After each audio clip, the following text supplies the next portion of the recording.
การแสดงธรรมเทศนาพระคาถาได้มาถึงแล้วโปรแกรมแม่แก้วคนฟังตั้งหลายวันนี้มวยเต้นเอามาขยายตุลุงยองท่านติดภารกิจมากมายเข้ารายการบันไดพระอาจารย์มหาสมศาสตร์เลยแต่โทรมาหาเสน่ห์กาหลงออกเต้นใจสู่วงใหญ่พี่น้องจากนี้ไป2 ชั่วโมงจะได้มาจ๋าจมฟ้องบรรยายเทศธรรมเทศนาอีป่อยแม่ตั้งนาตั้งตาล้อตุลุงยองมาเป็นว่าบัจใจเหียจ่อยบัจใจเหียจ่อยเจริญสุขเจริญสีเจริญมีเจริญไว้เจริญจิตเจริญใจเจริญไว้เจริญใจแต่อีป่อยแม่นี่ตั้งไม้กำเนิดตั้งขาโปรแกรมก่อนครับตั้งตัวใดในกันเด้อจัดการไหมครับเงินน้องนัดจัดการตั้งตัวไม้ให้กำเด้อพอดีอันซื้อไม้มาใหม่ลองใจเป็นว่ามันได้ตั้งว่านั่นเป็นแสดงว่าไปเอาธรรมดาเนาะว่านั่นเนาะเปิดไม้โน้ตบุ๊กไว้ไหมครับไม้โน้ตบุ๊กเปิดอยู่เนาะเปิดตัวใด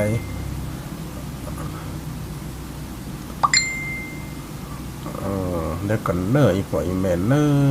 เข้ารายการได้เงินน้องนัดจัดนี่กระว่านั่นกระเสียบนึกว่าเป็นใจตัวใดเนาะเป็นอัตรงเป็นตั้งขาทำกำเดี๋ยวแฮม10 นาทีน้องนัดจะมาจัดการนะเขาก็ไปก่อนหน่อยพวกไอแมนนะเดี๋ยวเสียงจะเป็นยังไงเขาก็จะฟังกันไปอันนี้ซื้อไม้มาใหม่อวดให้หน่อยเนาะตัว9,000กว่า100ปลายดีเจดิวแนะนำมาไอพวกไอแมนเนาะเพราะนี่มามาจ้าในคอธรรมะสาระต่างๆแต้นอันตรงทุลุงยองเนอไอพวกไอแมนเวลายามแรงเขาจะอยู่แต่การฟังไปนะจวด7อาจารย์โทรเข้ามาตะกี้กำลังล่างถ้วยกำลังสวัสดมืออย่างขึ้นโฮงมันนะจิตกรรมผัดเฟดขึ้นโฮงมาอาจารย์โทรมากับว่ายามฮดเนอะเพราะจะหนังเกี่ยวมากนะชัวหันเด็ดหางปูละหันขากหลักได้อันเกี่ยวสกรรมมาเปิดนี่เห็นเลยเนาะอีปล่อยแม่คนฟังรายการเนาะวันนั้นตีไปเตะตีวัดมันโหดสถิตยกสุดท้ายวันนั้นก็เป็นอมวดอันงั้นนโมทนาอีปล่อยแม่เนอะตีเพิ่นเอาปูมานี่ประมาณ10 กว่าเจ้าจำจืมได้เนาะและสีเสียดยมแม่อย่างก็เป็นโทมาแต่ว่านะทั้งสีเสียดแล้วก็ได้เมียงด้วยเมียงได้เมียงอมเนี่ยนะแต่เป็นมิ่มเป่าคว้าของยมแม่ยังห้องนั่นล้ำเฮ้ยอมไปเตี่ยน้อยเนาะมันหวานนะมิ่มเป่าคว้าได้แต่เมื่อไปเตะเกาะขาเตี่ยไปเตะเกาะขาเตี่ยอีไปอย่างห้องเนี่ยเป็นโหลเลยเนาะเนี่ยเป็นอมอันนี้เป็นเนี่ยมันเป็นอมก็เป็นเนี่ยแบ่งเป็นเมียงกับไส้เนาะมันจะเมียงค้ำเนี่ยปล่อยแม่นะเมียงอมเขาเนี่ยน้องเมียงอมแกมปุดเนี่ยเนี่ยเป็นเมียงหวานอมส้มมีเป้าขวา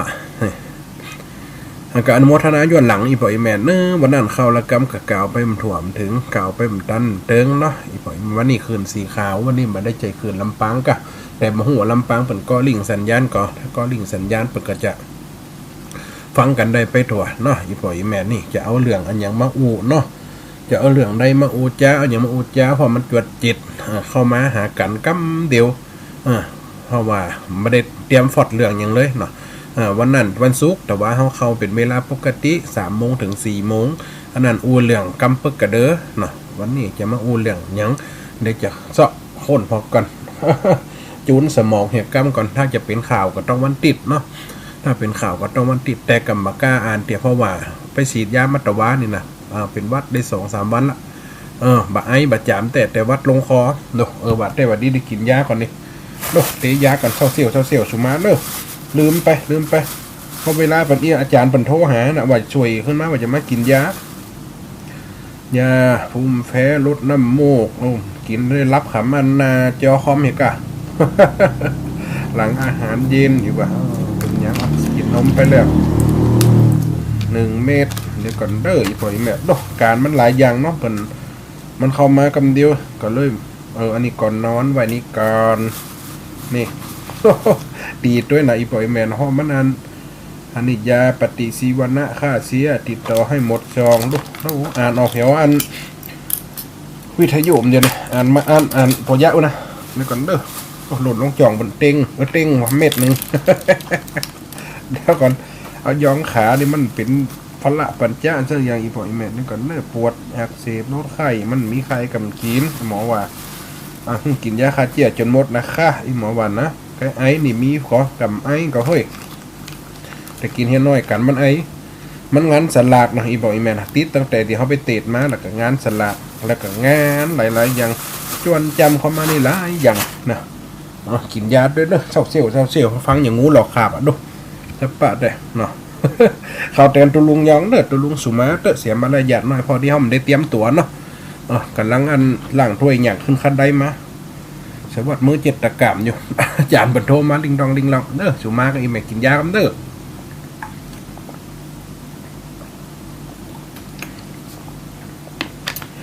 พอดีเป็นคนกินย่างไงปล่อยไหมพอดีเป็นคนกินย่างไงบ่เดือดร้อนเรื่องยานะเม็ดใหญ่เม็ดน้อยกินได้หมด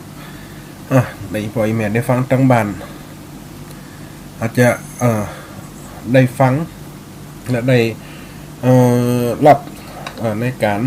การจาเนาะเพราะมันด่วนนะสุมากัมเนี่ยนะอาจจะเอาลักธรรมอย่างมาพระอาจารย์เอาลักธรรมอย่างมาหาวันนี้อีแม่กระตั้งตาเราฟังตุลุงยองพระอาจารย์สนีจัดอีแม่ก็ฟังได้เหมือนกันนี่นะฟังได้เหมือนกันเพราะเสียงมันจะแต่เสียงทุ่มๆน้อยเนอะจะไม่ได้เสียงปกติเอามาฟังธรรมะสาระกัมบักเก่ากัมสุภาษิตก็ได้เนาะวันนั้นถ้ากัมเพื่อกระเดินนั่นจัดวันศุกร์วันนั้นมี20 ปลายกว่ากัมแต่เขาไปถึง8 กัมอยู่แล้วก็ถ้าว่าเรื่องข่าววันติดนั่นมันเป็นอย่างจำปาสีตนเนาะจำปาสีตนแล้วกะตอนนี้เป็นเรื่องที่เข้ามาจัดรายการอยู่นะฝั่งโทรเข้ามาเตือนเนอะจัดรายการวิทยุอยู่เนอะเปิดเน็ตกำได้ถ้าปิดเน็ตกำได้เรียนน้องนัดก็จะโทรมาปั๊บไม้เหรอปิดเน็ตเนอะแต่ก็คนนั่นโทรมา หลายอย่างหลายอันเอาเรื่องกำบักเก่าเราพญาดีกว่าหน่อยพ่อแม่เนาะคำข่าวคำเครือก็ไว้เป็นอย่างเอาไว้เป็นอย่างที่เฮาได้กระทำกันในการบรรยายสิ่งต่างๆนั่นก็จะเป็นในหลักธรรมที่เฮากันถ้าว่าเฮาเอามาศูนย์กันเห็นหมดคนที่เปิ่นฟังติดตามประจำประกอบเรื่องนั้นอีแม่มตันได้ฟังกำพระอาจารย์ข้ามไปเหียมันก็จะเป็นจะอันไปหน่อยพ่อแม่เนาะมันเป็นสิ่งที่ต้องปฏิปต่อกันไปเนาะวันนี้จะเอาเรื่องอันยังมากำบักเก่าบ่เนี่ยกำบักเก่าเล่าตำนานกำบักเก่าเล่าพญากำเก่ากำสอนนะสันสนีการลงผมมีหลายอย่างหลายอันผลมีหลายอย่างหลายอันที่ต้องอาจจะตามกระบวนการเนาะวันนี้จะเรื่องสุภาษิตกำบักเก่าเล่าตำนานสิ่งต่างๆที่อีพ่ออีแม่ได้ฟังนี่อาจจะผ่านหูผ่านตาหรือว่าเคยผ่านมาในชีวิตแต่มันก็หายไปนะหรือว่ามาลำในใจเพราะคนสมัยตะก่อนอยู่กันแบบชนบทอยู่กันแบบเจ้าบ้านเปิ่งป้าอาศัยกันสิ่งต่างๆนั่นเมื่อเฮาช่วยเหลือกันน่ะกรรมสุภาษิตบ่ใช่กรรมข่าวคำเคลื่อนไหนพ่ออีแม่พอฮอดกรรมสุภาษิตหรือว่ากรรมบักเก่ามันหย่อมออกมาในการการจากันให้มันแน่นให้มันถูกใจให้มันเต็มใจมันมีผลห้องว่าถ้าเป็นแกงเป็นกับข้าวให้มันมีผงชูรสอีแล้ว มีผงชูรสเราผ่องปากม่วนเนาะเนี่ยนี่นี่ปากมันเป็นสิริมงคลเลยม่วนเลยบางคนก็ว่าปากมันเป็นผงชูรสเลยอีแล้วมันจะได้อย่างเฮากันอีพ่อแม่ผัวเมียพิษกันกำเก่ากันหย่อมออกมาปีน้องกันกำเก่ากันหย่อมออกมาการแก้บ้านอาจารย์ทุเจ้าเทศนาเวลาเวลาจ๋ากันหย่อมเอากำวันนี้เขาใส่เข้าไปมันจะเป็นอรรถรสในการฟังเป็นการชูเรื่องขึ้นมานะกำเก่ามันมีเป็น10,000 กว่ากำนะกำภาษาล้านนะแต่เสน่ห์การหลงได้เรียบเรียงไว้เป็นเล่มอันนี้ก็อาจจะมาเฮ้ยอีปอยแม่ฟังในกำเก่าเนอะแตนตุลุงยองเนาะตุลุงยองหวังนะกำแหลกอีปอยแม่ไผจังเคยได้ยินก็หรือว่าลืมกันไปแล้วคนประมาณ70-80คงจะได้ยินอยู่ ก็จะได้ฟังอยู่1เพิ่นว่าสุดเจนไม่ได้เจนหลัวสุดเจนไม่ได้เจนหลัวเป็นจะได้อีพ่ออีแม่เนาะสุดเจนไม่มาได้เจนหลัวเนี่ยหอกหัวคนเดียวหล่อละแล้วเอาใหม่ก็ได้อีอย่างนั้นเป็นว่านะหรือว่าลูกกับแม่หัวกับเมียกับจังคือการอย่าคิดว่าเขาทำอะไรเราไม่ได้นี่คือความหมายของมันนะสุดเจนไม่และใจเจนหลัวพ่อแม่ตีลูกเอาไม่แซ่ตีมตันนี่ล่นตันแวดไปแวดมาถ้ามันคนที่เปิ่น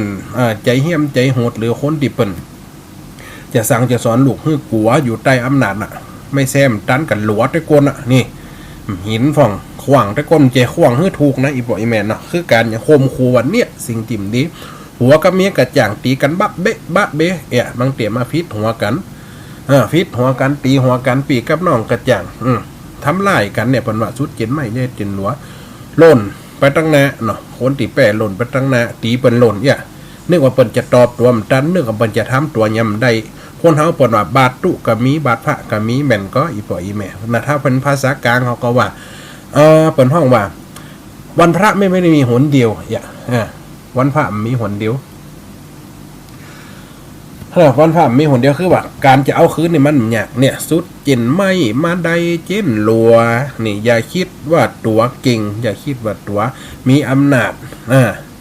อย่าคิดว่าตัวมีชัยชนะอยู่ในตัวคนอื่นย่ำสามารถกระทำลายหรือว่าจะเอาคืนอย่างใดอย่าคิดแบบนั้นเฮาพิษเฮาเถียงกันเนี่ยบางคนตีหัวกันวันนี้มันแก้แค้นแก้มตันวันนาเขาจำไว้เขามาฟอดสุมาอีปออีแมนเนอะเหมือนกับเปิ่นฮอเปิ่นฮอขี้ไก่คือบอกเนาะนาเปิ่นถึงว่าจะเนาะยังเคยได้ยินก็มันจะจังนะแล้วมันก็จะจำอยู่หั่นมันจังมันจำเราไปกายกงมันไปกายตีเปิ่นมัดแอวมันไหวนะมันถึงซอยก็ไม่เสร็จล่ำซอยขงซอยขอกก็ใส่มันคิดจะทำลายคิดจะทำคิดจะ เอาคืนเฮือใดเนี่ยคนเฮากับเหมือนกันผัวเมียเพศกันนอนบุบกันไหลซับกันตันสุดเจนใหม่ในมันจำได้จินหลัวนี่คือกรรมเก่าผ่านไปละ1กรรมอีปออีแมนเนาะได้ฟังว่านี่ถ้าจะได้ฟังยาวเหียก้านะเหาะ2 ชั่วโมงก่อนลูก2 ชั่วโมงก่อนตุลุงย้องผลละไปเฮือนี่นะอีปออีแมนเนาะเฮากำหัวเอาอย่างมาว่าเนาะเป็นนักธรรมถ้ามันจวดจัดเข้าใส่อย่างที่อธิบายอีปออีแม่ตะกี้เนาะเฮาอูอีกระมวลฟ้องอาจารย์ก็ว่าอันสาระจะอีมันไปตั้งนากับพระอาจารย์มาเป็นกรรมเก่าเกลือกรรมธรรมกะเรื่องศีลเรื่องธรรมอันนี้ก็เป็นศีลธรรมเหมือนกันแต่ว่ามันอยู่ในกฎเกณฑ์แห่งว่ากรรมคติกรรมเก่าสอนใจเนาะกรรมที่2อีปอยมาใครจะจดก็ได้นะใครจะจดก็ได้อันที่1ว่าสุดเจนไม่ได้จินหลัวคืออย่าคิดว่าคนอื่นเขาทำอะไรเราไม่ได้สิ่งนั้นก็จะตอบแทนขึ้นมาในการไม่แซ่พันไม่แซ่ผ่านเติงกัดหลัวด้วยกลบ้าเป็น อันที่2คือเหนือกับใส่ไตกับปุ๋มกรรมวันนี้มันเริ่มบันได้ยินอีปออีแม่ว่าก็เนาะอีปออีแม่ว่าก็บนเหนือกับใส่ไตกับปุ๋มเหนือตั้งเหนือก็ขึ้นไปเหนือคือตั้งบนนะมันจะว่าทิศตั้งเหนือบ้านเหนือจ้องอีกนะหรือว่าอีก็ได้หรือว่าพี่น้องกันได้เนาะเฮาอยู่คนบ้านนี้ละแตกแต่แตกกันไปปีน้องไปอยู่คนละบ้านละจองเป็นว่านะหรือว่าคนที่อยู่บ้านเดียวกันเฮียนเดียวกันเนี่ยจะพิษจะกายจะนายจะจังกันบ่เข้าสังคมก็เลยว่าจะมาพิษมาเถียงกันฮือกึดถึงกันไว้เปิ้นว่าเนื้อกับไส้ไตกับปุ๋มเน้อ ดูเท่าลูกคอดีขนาดนั้น เป็นไอกองกินยาแก้ไอแล้วแบบมันครับเสเลดสุมาอีปออีแมนเนอะ พอกินข้าวอยู่นะ เนื้อกับไส้ไตกับปุ๋มนี่เนื้อไส้ไตปุ๋มคือปีน้องเนี่ยอยู่ตรงกลางคือเมื่อเขาเกิดมามีพ่อแม่คนเดียวกันนี่พ่อและแม่ก็มีปีมีน้องเหมือนกันเป็นป้าเป็นตาเป็นหน้าเป็นลุงกับเป็นลูกปีลูกน้องกันเมินเชิญเนินปีเนินเชิญเนินข้างเนาะเฮาจะไปหากันจะไปแอวหากันเมินกันยากเนาะอย่าไปกับอะไรใจของมีของกินของใจของฝากของสิ่งต่างๆเอามาใจเอามาเก็บเอามาหอมไปฝากโอ้วันผูกบ้าน อันกิวเฮาจะมีสลากโลอีเนาะ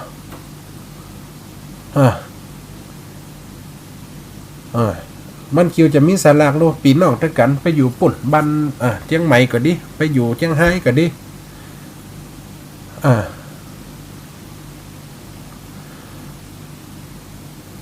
เฮากับไป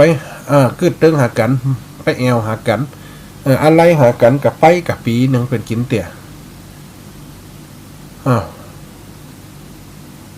ปีหนึ่งกินเตี่ยอะไรหากันไปท่องไปถามกันหรือว่าจะอู้อันยังกับเกรงใจกันห้องจะอู้อันยังจะทำอันยังกับเกรงอกเกรงใจกันจะเนี่ยอันยังกับเกรงอกเกรงใจกันเป็นสิ่งที่เฮาได้เขาลบกันมาฮักกันมันปีเหมือนน้องฮักกันเหมือนเปื่อนป่องวงศา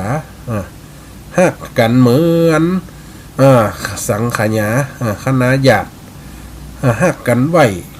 ฮักกันไหวเฮาบาลบลูบ่ว่าบัจจาบันเล่าขวัญกันเอาปีเอาน้องไปว่าฟิดเถียงกันปนว่าพี่น้องฟิดกันมันผ้าพันน้ำก้อมอันสินเปียงกันปีวันแล้วน้องจะไปเถียงรัดกอมสินเปียงได้อย่างของเจ้าอย่างกำเปิ่นว่านะสิ่งต่างๆถ้าว่าเฮารัดกันไปแล้วหรือว่าทำกันไปแล้วเกิดความสบายใจพิดผาดกันไปเนี่ยคือหักเปิ่นว่าเนื้อกันใส่ไตกับปุ๋มมันอยู่ด้วยกันลูกขี้ปุ๋มแกนเดียวหันเนาะแม่นก็อีปออีแม่มันของโอกโยกด้วยกันหันลูกขี้ปุ๋มกับมีหันใส่กับมีหันละอ่อนเดียมหูจักคำว่าขี้ปุ๋มคืออะไรนะหูจักกระเตฟุ้ง รู้จักค่ะรู้จักกระเตฟุ้งไม่รู้จักขี้ปุ๋มคนเมืองเขาเนี่ยเวลาขี้ปุ๋มเนี่ยกับใส่ไตกับขี้ปุ๋มไตกับปุ๋มคือปุ๋มนั่นนะในกันสิ่งต่างๆเนี่ยคือหักกันไว้ดูแลกันไว้ทำในสิ่งที่ควรเคารพกันปีๆน้องๆเนี่ยคนเฮาถ้าปีน้องเฮามาถูกต้องกันเฮียบ่ฮักปนพ่อแม่ต้องเดียวกันน่ะทีหัวยันตีนกันออกมาคนตะกอนเป็นสอนจะอ่านแม่นก็อีปออีแม่คนเฮาฟังแล้วก็ทีหัวยันตีนกันออกมาจะเนี่ยหยังก็เกิดหามันเป็นมันเป็นปีมันเป็นอ้ายเนี่ยถ้าเป็นเมืองแปลเมืองไหนเป็นอะไรเย้ยเนาะถ้าเป็นลำปางเขาว่าเป็นปีนะเป็นปีเป็นนะตั้งอัตมาว่าเป็นแต่ตั้งที่อื่นตั้งเชียงใหม่จะเปิดห้องว่าก็นะก็หรือว่าปีเป็นป้าอย่างอาจจะติดไทยหน่อยมันทำงานมาก่อนมันเกิดมาก่อนเฮาพ่อแม่ป้าหิบไห่หิบสวนมันได้กระสมควรมันได้นักเหลือก็ถูกแล้วรู้เนี่ย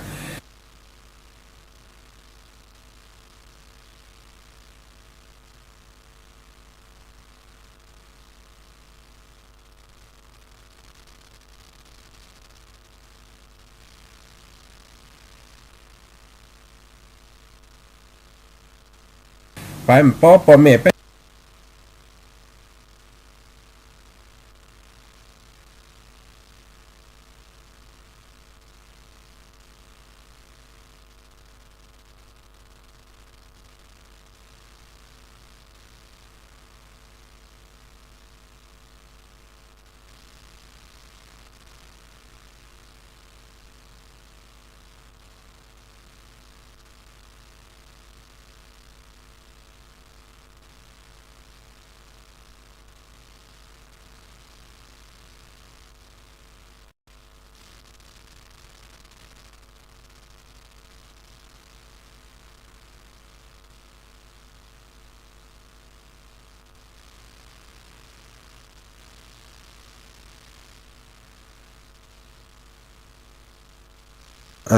มากันต่อเนาะอีพ่ออีแม่เนาะ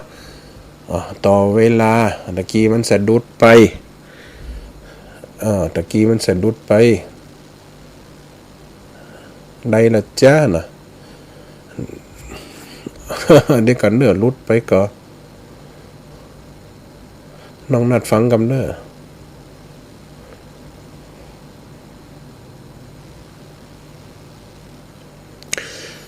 อีพ่ออีแม่เนาะคนฟังรายการเนาะอาจจะเป็นการลุดนะเพราะว่ามาปรับใหม่เปลี่ยนใหม่ ปั๊บใหม่เปลี่ยนใหม่อ้าว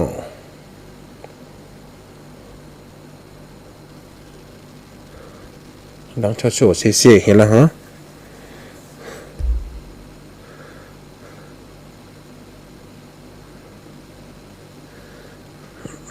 ก่อยโอ้ก่อยจากันไปนะ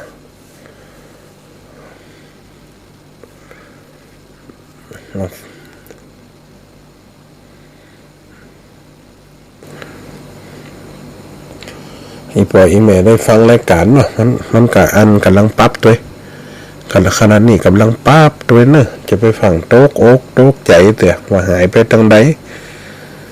ถ้าว่าซื้อมาใหม่เนาะมันยังมาจ่างก็แต่ลิงสัญญาณอาจจะลุดไปก่อหรือว่าจะได้หมดเนอร์ทั้งเขื่อนสีขาวเนอวันนี้เนอเขื่อนลำปางเขาแม่นกำใจหมดเม็ดแล้วเขื่อนลำปางจะมีการฟังกับมีหมดเนอนี่นะเขื่อนลำปางจะมีการฟังกับมีหมดเนอ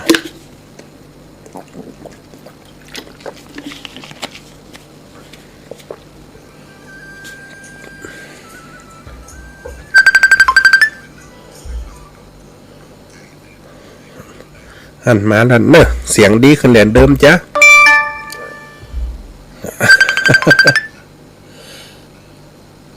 ไหนปล่อยแมนเนอะยังอยู่ในช่วงจัดรายการอยู่อันกี้มีการปรับเปลี่ยนไม้หน่อยปล่อยแมนเนาะอาจจะมีการอันนี้เสียงจะชัดแล้วก็เมียนนะมีชัวมีเซมมีเสียงแอมมีเสียงฟัดล้มหรือมีเสียงจีกุงจีฮิตอ่ะเนาะมันเป็นเรื่องของการที่ต้องปรับตัวตลอดนะเพราะว่าอัตมาภาพนี่บ่ได้เก่งในด้านนี่เนาะก็ต้องใจเกี่ยวกับพนักงานที่ว่าตัวดูแลเนาะเอาตะกี้ถึงข้อที่2จ้ะอีพวกไอ้แม่เนาะถึงข้อที่2หรือว่าข้อที่เฮาเอาจากันเสียงชัดเจนขนาดน้องนัดหวานนะอันนั้นก็อันนั้นใจแล้วก็ถ้าจะดีกับนี่นะเสียงชัดแต่ลองเปิดฟังพอตะกี้ถึงไหนก็อีพอไอ้แม่เนาะถึงตอนที่2เนาะถึงตอนที่2ต่อไปกำนี่ได้ฟังข่าวฟังทำกันแบบชัดเจนละกำนี่นะมันมีเสียงรบกวนละซื้อมาลงทุนไว้เพื่ออย่างเพื่อความสุขของคนเฒ่าที่เปิดเฝ้าฟังทำเนาะตะกี้อัตมาภาพได้เล่าไปได้จ่าไปถึงว่าตอนที่เนื้อกระไส้ไตกระปุ้มเนาะเวลากันหลายคนเข้ามาเดี๋ยวเขาอยู่ทำชั่วโมงหนึ่งอีพ่อไอแม่เนาะมันทักกว่าเนาะอันที่3คือควายเท่าควายเท่าลมโปแข็งโดฟอนเจิงเนาะนี่คำความหมายต่อไปจะนี่ความหมายต่อไปเนาะควายเท่าลมโปนี่แห่งโดฟอนเจิงมันเป็นจะได้พระอาจารย์อีแม่กำลังมาเคยได้ยิน อีแม่กำลังเคยได้ยินควายเท่าหลุมโปแข่งโดฟอนเจิงมันแปลว่าอันไหนพระอาจารย์แปลให้อีแม่ฟังดูให้อีแม่ฟังเนาะเหรอมัน ในความเข้าใจของอีแม่กับอันพระอาจารย์จะเหมือนกันก็ควายเท่าลมโปคืออันหยังแข่งโดละฝนเจิงคืออันหยังคือความหมายแต่ความหมายนี่โดยรวมนะความหมายโดยรวมคือไม่ควรทำในสิ่งที่ฝืนสังขารนะอีปอยอีแม่เนาะไม่ควรทำในสิ่งที่ฝืนสังขารเขาก็คือหลังกายคนเฮาเท่าแก่แลมนละเท่าแก่แข่งขามดีละ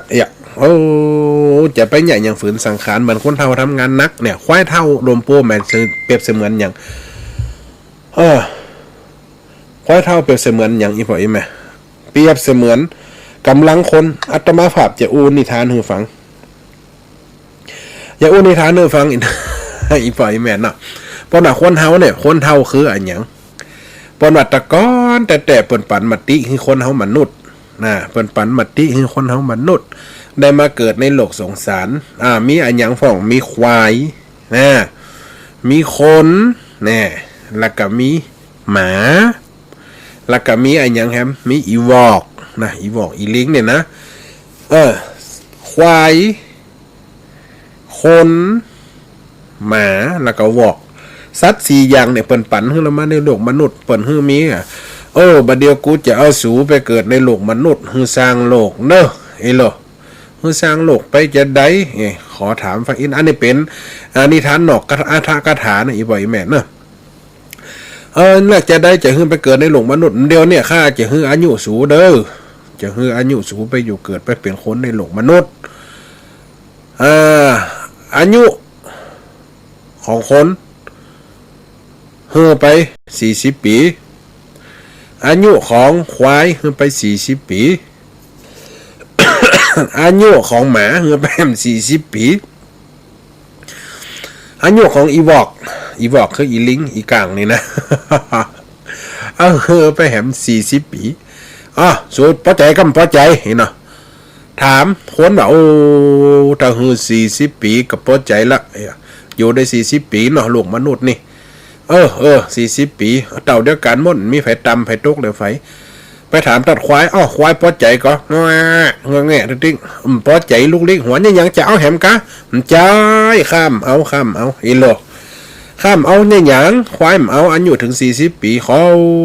กะเกิดมาเป็นควายสอกินหญ้า10ปีแข่งขากำดีละ15ปีลูกในมันไข่ได้ละควายลำถึงจะอ่านอีปอยแมนเนาะเขี้ยวจะหลอนไปนะถึง20ปีก็ใกล้ดิตายแล้วอาจจะเอาข้ามาเป็นควายเท่าอยู่นี่เขี้ยวเฟียงกำได้เขี้ยวหญ้ากำได้เขี้ยวกับมีจะแห้งไหนจะไปจักนะเลี้ยงคนป้อข้าขออายุเป็น20ปีป้อขอขืนไปเอาขืนไปฮือไผเอาไปถามฮือไผกำเอาฮืออีวอกกำเอาแต่ขอฟิจารณาก่อนเอาไปฮือหมากำเอาหมาขอฟิจารณาก่อนเลยเอาไปคือคนยกมือเอาค่ะเอาคนกันได้มาละจาก40เป็นแต่ติ๊กตอก40เกินมาแหม10ก็เป็น50ได้ของควายมา40ก็คือเป็น60นี่เป็น60แล้วก็นั่นอีวอกว่าถามหมาก่อนหมาเอามันก็ขอหมาเนี่ยเอาแล้ว20ปีนี่อยู่ตึกแล้วเฮากับมีแห้งแล้วขโมยตัวหลักเข้าบ้านมาเปิ่นอันผีหลอก คนเป็นคนตายมาเฮามาหอนในคากะหอนไปหอมเขาปอแห้งแล้วล่ะเมื่อกำแพงหอนกระตึ้มไหวแล้ว จะเมื่อหัวหอนหูขี้เพื่อจะปูดกระตึ้งเฮาแป้แล้วล่ะขออันตึกเช้าพอเด้อเอาขืนไปเตอร์เช้านี่ข้ามเอาหรอฟ้าอินเอาไปเตอร์พระอินก็เอาไปฮือควายไปเอาเนี่ยก็ขายไปตะกี้เนาะขายไปฮือคนเอาไปฮือไผแหมกันนั่นเอาไปฮือวอกกำเอาล่ะวอกเอาไปไหนเอาไปฮือคน จาก40มา60เป็นตะฮือแฮมอีแม่เป็น80นี่คนเฮานะเป็น80แล้วล่ะนี่เป็น80เอา80กำนั่นไปถามอีวอกพ่อหมามันเอาหรอกเคี้ยวครบดูกำได้ละอายุ10ปีในเคี้ยวร้อนหมดแหละหมา เหี้ยนกินเต็มตัวนะหมาหนังกลับอย่างคนไทยเขาว่านะ หมาพ่อมีขนนะตุ่มเสียทั้งปีละเอาขนไปทั้งไหนละ ไปถามอีวอกเขาถ้าปันอันได้ค่ากำเอาอายุถึง60 40ค่าขอขืนเฮ็ดเตอขืนจะได้ขอขืนเฮ็ดเตออายุใส่ปลาย20ปลายค่าเป๋าก็ไม่มันได้ละค่าห้อยก็ไม่ไหวละยั่วเป็นตุบเป็นตับละมีกำลังวังช้าละขอเตอะเอาไปขายให้ไฟมันจังคือกับไปคือคนเอาแล้วอีปล่อยแม่จาก40ได้จากควายมาแหม60จากควายมา60ไปได้ตีไงแหมได้ตีหมามาแหมนี่เช้าหนึ่งก็เป็น80ได้ตีอีวอกมาเป็น100แล้วคนเฮาเพิ่นเลยปันมาตีคือถึง100เนี่ยยังถือว่าควายเท่าลมโปแข่งโดฝนเจิงอีปล่อยแม่อุปมาว่าควายคนเฮาอันปาน10ปีอาบน้ำบานหนาว20ปีเอวสาวบักกาย30ปีบันไดสงสาร40ปีเนี่ยการอย่างฟ้านี่40ปีคนด่านี่ยังบ่ทั้งหมดเจ็บใจ50ปีไออย่างพานโขก60ปีมันหกเต็มตัวนี่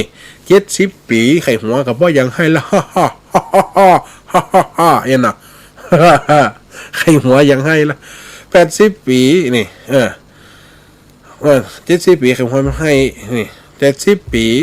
เนี่ย90 ปีมันใครก็ตายมันใครก็ตายถ้าลอยปลายขึ้นตั้งบนก็ทำดอกจันก็ยั้งรถทานกระสอบอันเนาะจงก็ใส่มันถึงไม่หมดคนเฮาทำงานอายุอีปล่อยไหม10 ปี20 ปีเอาสาวมันไก่20 ปีเนี่ยไว้กำลังสร้างครอบครัว30 ปีทำงาน40 ปีทำงานเริ่มไม่โลเข้ามาละ50 ปีก็เริ่มอ่อนๆเนี่ย60 ปีปลดเกษียณละเป็นครูเปิ่นกับปลดไปเป็นหมอเป็นครูบาอาจารย์เป็นอันยังกับปลดไปหมด60 ปีเต็มปลดเกษียณหมดเต็มปลดคือตัวเจ้า1 เท่า 1 เขา1 คำนะแม่นเขา1 เท่าเขา1 คำหัวเนิดตัวเจ้า1 แก่1 ไปมันได้ใส่รถเขียนเอาไปปลุกเสกพระลูกกับเปิดเอาสังขารพ่อจำหลอดชูก็เอาเปิดไปอยู่70 ปีหลวงครัวครูบ้านนั่นครูบ้านนี่ใส่รถเขียนถูกันไปไปนั่งปุ๊กนั่งไปเสกนั่งเป่านั่งชักเสกเหล็กยันหันก็คนเฮาเปิดเป็นหมอเป็นครูเป็นตำรวจทหารปัสบันเป็นนายร้อยนายพันผู้กองผู้หมวดเปิดกระตึงปลดเกษียณหมดถึง60หลีก็มี55เพราะว่าหยังเกินสังขารที่จะมาทำละเลี้ยงลูกเลี้ยงหลานอยู่บ้านหันก็อันนี้คือโฮมดกำลังแหงควายอะไรบ่อยแม่เนี่ยคนควายเท่าตายลมโปเปิดถึงว่าคนเฮาถ้าว่า60 70ทำงานเหมือนคนหนุ่มปืดปึงเดี๋ยวมันยังก็ยังอาจจะได้เจ็บลักษณะตีว่าคนเฮาเกิน60ไปแล้วจะเหมือนหมาละมันใจว่าพระอาจารย์ว่าแห้งไปรู้อิ่มใจนะเปิ้นว่าลักษณะเหมือนหมาจะได้หมานี่เปิ้นเลี้ยงไว้หยังอีพ่ออีแม่ย้ำหนุ่มมันจอดโลมันแก่เลยแฮมมันก็เฝ้าบ้านเปิ่มเฮือไปไหนล่ะเฝ้าบ้านเฮาอย่างเดียวเฮาเหมือนกับคนเฮาอยู่บ้านไปไหนมันได้ลูกหลานเฮือไปป้ออีแม่จะไปเจ้าจะไปการทน้อยนี่น้อยไปไหนจะไปขายครัวแม่ไปด้วยเหรอไอ้น่ะไปจะได้คนเฮากากครัวเจ้าไปขายกับพ่อเกิกละไอ้น่ะจะไปหันไปนี่เก่ากับเฮือไปจมอยู่แต่บ้านออกบ้านไปกับปันป้อฮัลโหลก็แม่นขายหมานเด้อโจกดีเนอะบายบายลูกไม่เห็นบายหมดนะคนเท่าเขาบานมาอีลาที่มาหลักกะเอาอย่างมากินเนี่ยถามหาได้กะเข้าออกเข้ากระถามออกกระถามหาลูกหาเต่าแม่นก็อีปอยแม่หมาเนี่ยคนใดมามันกะเฮาโลมันใจเจ้าวะนะเข้ามาคนแปลกหน้ามันกะเฮาอ่ะนี่คนมาไก่กะเฮาอ่ะนี่หันหมาเดียวกันมันกะเฮาก็เลยลักษณะเหมือนหมาเฝ้าบ้านอยู่บ้านลักกะแหมอันลักษณะเหมือนกับวอก1 เท่าเหลือแห้ง80 90 100สมัยไปพอคน90 100ถ้าว่าอีปอยแม่มีนะเต็มลุงไหนบันไดนะมันถึงยังวอกไปเหี้ยเหี่ยวโหยันมือล่ำเข่าปุ่นก้มก๊อกงอกหัวงอกตาเป็นฝ้าขกปกนี่เป็นพอกเป็นหมอกขวดตัวละเนี่ยหนังปอกตัวกับยันเหี่ยวหน่อยละโอ้หูกะลีค่อยฟังมันทีนี่ถามหันถามนี่บอกหูกำจ๋าเป็นปูป้าถามอยู่บ่ขาดเกิดใจหอดตัวหักได้ไปเถยทำเหมือนย้ำนมหันนี่กระเหลี่ยงเก่าลูกเต้ามันกับบ่ไข่ฟังนั่งอยู่โคมนั่งอยู่คันไดนั่งอยู่โซฟานั่งอยู่รถวิวแชก็มันถึงยังกลางเท่าแต่นะเนี่ยอีพ่ออีแม่เนาะมาว่าตึกนี้ก่อนเนาะประโยคที่3เดี๋ยวนี้มันเหลือ5 นาทีเนาะอีพ่ออีแม่เนาะขอเช็คกันว่าไฟฟังอยู่ทางใดของลำปางได้ฟังก็ว่าฟังกับเชียงใหม่เพราะตอนนี้เป็นคืนสีขาวเนาะเพราะลำปางกับจัดมีแห่นรูปนึงเหมือนกันขอเช็คแหมกำหนำเดียวก็จะพักสกามฟังเพลงสกามเพราะว่ามันเปิดจะตัดชั่วโมงเนาะเปิดจะตัดชั่วโมงเดียวแหมชั่วโมงผ่านมาเขาก็จะได้มากันต่อเนาะอีปอยแม่เนาะพอมันพักเบรกชั่วโมงถ้าจะไปหลวดเดี๋ยวอีปอยแม่ก็โหหายไปไหนเหี้ยมีกับเพลงแหมเดี๋ยวมันจะมีเพลงเข้ามาเนาะหรือว่าเปิดตัดต้นชั่วโมงเนาะอีปอยแม่เนาะเปิดตัดต้นชั่วโมงก็จะเปิดเพลงให้อีปอยแม่ฟังก่อนว่าไฟฟังอยู่ทางใดกันช่วงนี้ก็ว่าลองไม้ใหม่ล่างหมานอยากก้าคนถ้าจะห่างหายกันอยากก้าไอ้เราเพราะมันเป็นชั่วโมงอัตมาภาพเนาะเป็นชั่วโมงของตุลุงยองเนาะตุลุงยองเปิ่นอูม่วนนะเปิ่นอูไปลายใดฮะตุลุงยองนี่ก็ฟังเปิ่นอยู่สำเนียงเฮาแต่เฮียนเปิ่นใดเนาะอีพ่อยแม่ฟังอยู่ทางใดกำลังกินข้าวกันอยู่จ้ากำลังโอลังจ่ากันอยู่ก็เห็นแน่เฮาก็ได้ฟังกันเนาะขอเช็คเรตติ้งสักหน่อยเนาะอีพ่อยแม่นี่เสียงพระอาจารย์เสน่ห์กาหลงเนาะเสียงเป็นวัดจะอู้นักแต่กับหมอก็ห้ามอยู่นะขอห้ามสายแหลกสาธุเจริญพรไว้สาเจ้าแพงป่าเป้านะเจ้าแพงป่าเป้าฟังอยู่เนี่ยไอแม่นเนาะสาธุเนอ ชัดเจนวันนี้ใจไหมหรอกวัดเห็นน้อยแล้วสิมาตัว900กัน อ๋อ ตอนว่ามันตัดเสียงพัดลมตัดเสียงนกหวีดตัดเสียงอันคนเอิญหนตังมันตัดมันอะไรจะแต่อย่างก็ฟังตะกี้สิมีเสียงแสกแต่ เดี๋ยวนี้ดีแล้วนะดีขนาด อันนั้นน่ะอีนั่นน่ะอีแม่ ปวดแล้วเนาะ อ้าวไอ้สาตุนเนอไปอันเตดวันนั้นน่ะคนเฒ่าบันจอมถุงขึ้นสาตุนเนอตังเวียงป่าเป่าฟังอยู่เนอ สาธุกับพระเจ้า สาตุนเนออ้าวแสดงว่าเวียงป่าเป่าฟังลำปางกับขาจะฟังอยู่เป็นบางเขตเนาะลำปางเนี่ยฟังเป็นบางเขตสาธุอย่าเลินฟอนเด้อยายฟอนเด้อสาธุเนออันนี้เช็คเรตติ้งได้เชียงใหม่มันถึงได้เต็มๆเพราะว่าคืนเชียงใหม่ตอนนี้อีนะเพราะว่าแต่ลำปางนี่มันหัวเพราะว่าคืนเนี่ยเพราะว่าลำปางก็มีจัดอยู่แฮมโตน1แฮมหลวบ1เหมือนกันนี่นะก็เขานี่อยู่เนาะยังแม่นเนาะ เดี๋ยวจะดีเลย เขาก็ จะว่าเขียวกูจะ เอาวันนี้เปิ่นปั๊บแล้วหรอเปิ่นไปซื้อไม้มาโนดตัวถึง900กันเลยได้จะเปิ่งตั้งยายฟ้อนในสักเช้ากันนี่ สาธุเนอ เจ้าชุดเจ้า สาธุเนอสาธุยังไม่เรียนเสียนต่อ เจ้า สาธุยมแม่ เราได้ย้ายเลยนึกจำนวนเหรอ ฮะ ได้ย้ายเลยนึกจำนวนมันก็เหรอ กับ ถ้า ตัว เราหลวงพ่อคนกันเนาะเป็นร้านน่ะ ย้ายกันลักได้ฟังเพราะว่าคืนตั้งเชียงเวียงปะเป้าในส่วนมากถ้าเปิ่นจะก้อลิงลำปางตันกว่าเตียมันเปิ่นจะก้อลิงนี่วันนี้คืนสีขาวอย่ามันเข้าตอนค่ำนี่จะได้ฟังปกติวันศุกร์กับจัดจะเอี้ยสาธุเนอ เจ้าได้กำลังใจเนอะ สาธุเนอสาธุเจริญพร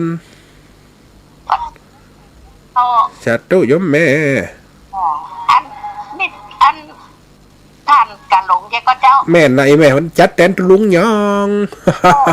วันนั้นแม่ก็ไปพังบุญวัดอันพดสถิตเลย แล้วแม่น่ะ อันที่ว่าเดือนกันยาเดือนสิงหานั่นตุ๊ดเจ้าอย่างก็ตีประเดชกันที่เจ็ดแน่ตีว่าแม่ได้ไปน่ะแม่หมอนะตีว่าเป็นเนี่ยเป็นลูกชิกลูกเนี่ยครับ แม่เป็นลูกซีดแม่วันนั้นนะอันยกติตู้ปีท่านน่ะฝนเป็นหน้าฝนนี่ค่ะ ตู้ปีท่านน่ะฝนจือเพิ่นสิเล่นเป็นตู้ปีปารามีเพิ่นจือปารามี แล้วก็ตีวันนั้นเปิดได้มาเนาะวันตีว่า วันนั้นได้มาแบบวันนั้นเปิดเอา2ธรรมาสแล้วนั้นตู้ปีเก๋ ปีเก๋เนาะปีเก๋ครับเปิดคนเดทกันที่เจ็ดนะตีว่าก่อนตีว่าตุ๊ดเจ้าตีว่าเป็นลูกไก่นะเป็นแม่นน่ะเป็นว่าเป่าโยมแม่อยู่ไหน ไปอยู่บ้านสมากไปเย็นใจข้าว อ๋อสาธุโยมแม่เนอะ ไปกันแบบไปล้ำรถตู้ตีไปแม่อย่างก็นะแม่แก้วโทรมูดแน่ สาธุมาเป็นสายพระมหาสงสารไว้สารเจ้าเนาะ สาธุ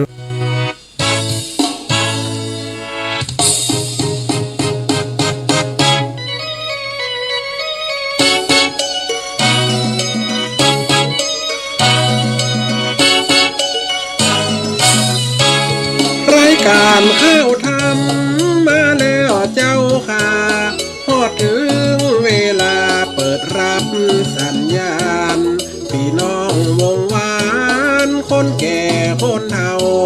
ทำมากำข้าวยามค่ำทุ่มตรง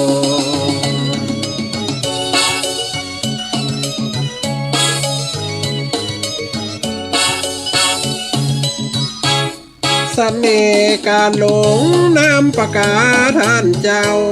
ได้มาอูเล่าเป็นคู่ศรัทธาใครจะโทรมาอูจ้าบอกเอิญเบอร์โทรของเปิ้นเฮอจดไว้นา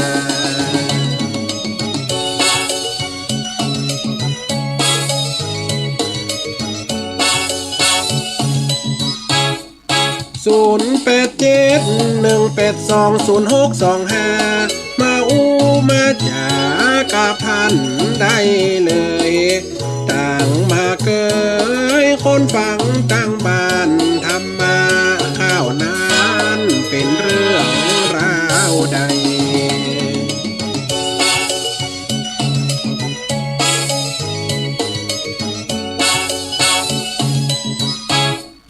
คืนวิไลสงลำปางแห่งห้องความที่ดังกองวิทยุออนไลน์106ตั้งไป.50พี่น้องเสียงทำจ้องFM ลอยไป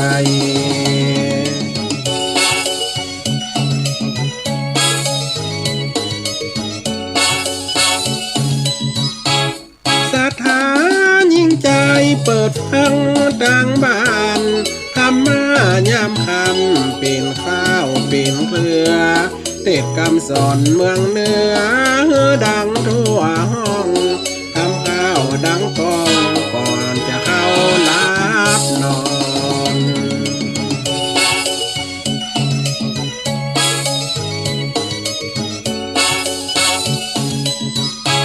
เป็นบทเป็นก่อนประพันธ์ขีดแต้มฟังแล้วยิ้มแย้มทุกรสอารมณ์เรื่องทำเก่าเดิมกำบักเก่าบอกเกลือเป็นข้าวเป็นเกลือมาเล่าบรรยาย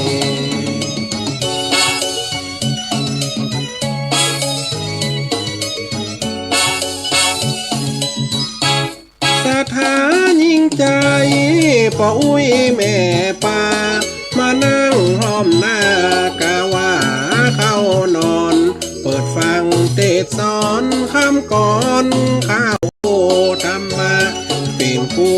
จิตใจแท้นา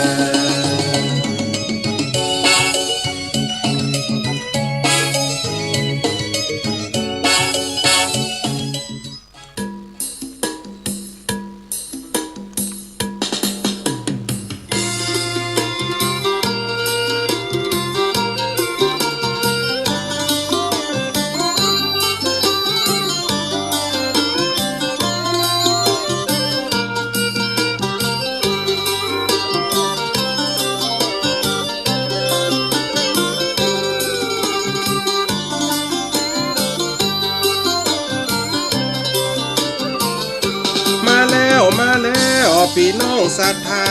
ธรรมอุจจา8 โมงเมื่อเช้า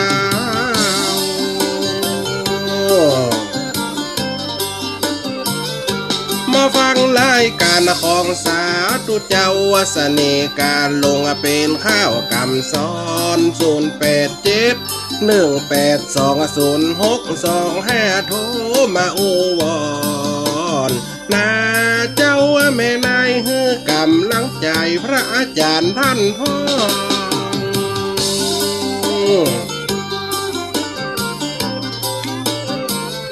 คืนวิทย์ไทยยุวิไลสงลำปางออกกระจายดังไปทั่วเขตห้อง6.50คืนนี้ดังกองพระอาจารย์หลายโดนหลายรูปบรรยายเวลาเจ้ามอกกินข้าวง่ายฟังสบายเจือธรรมกรรมข้าวชีวิตมีธรรมะปะหือลมเย็นหมดความทุกข์เข็นสุขใจเจนลา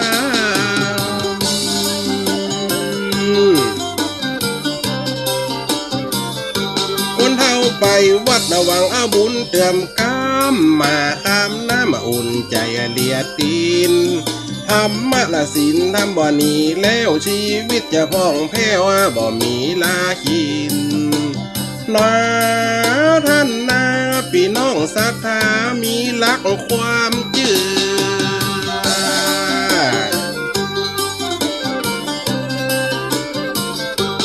เข้าแก่ล้ำละไปวัดละบ่ไหวเปิดขึ้นฟังไปละบ้านยายข้าวเจือ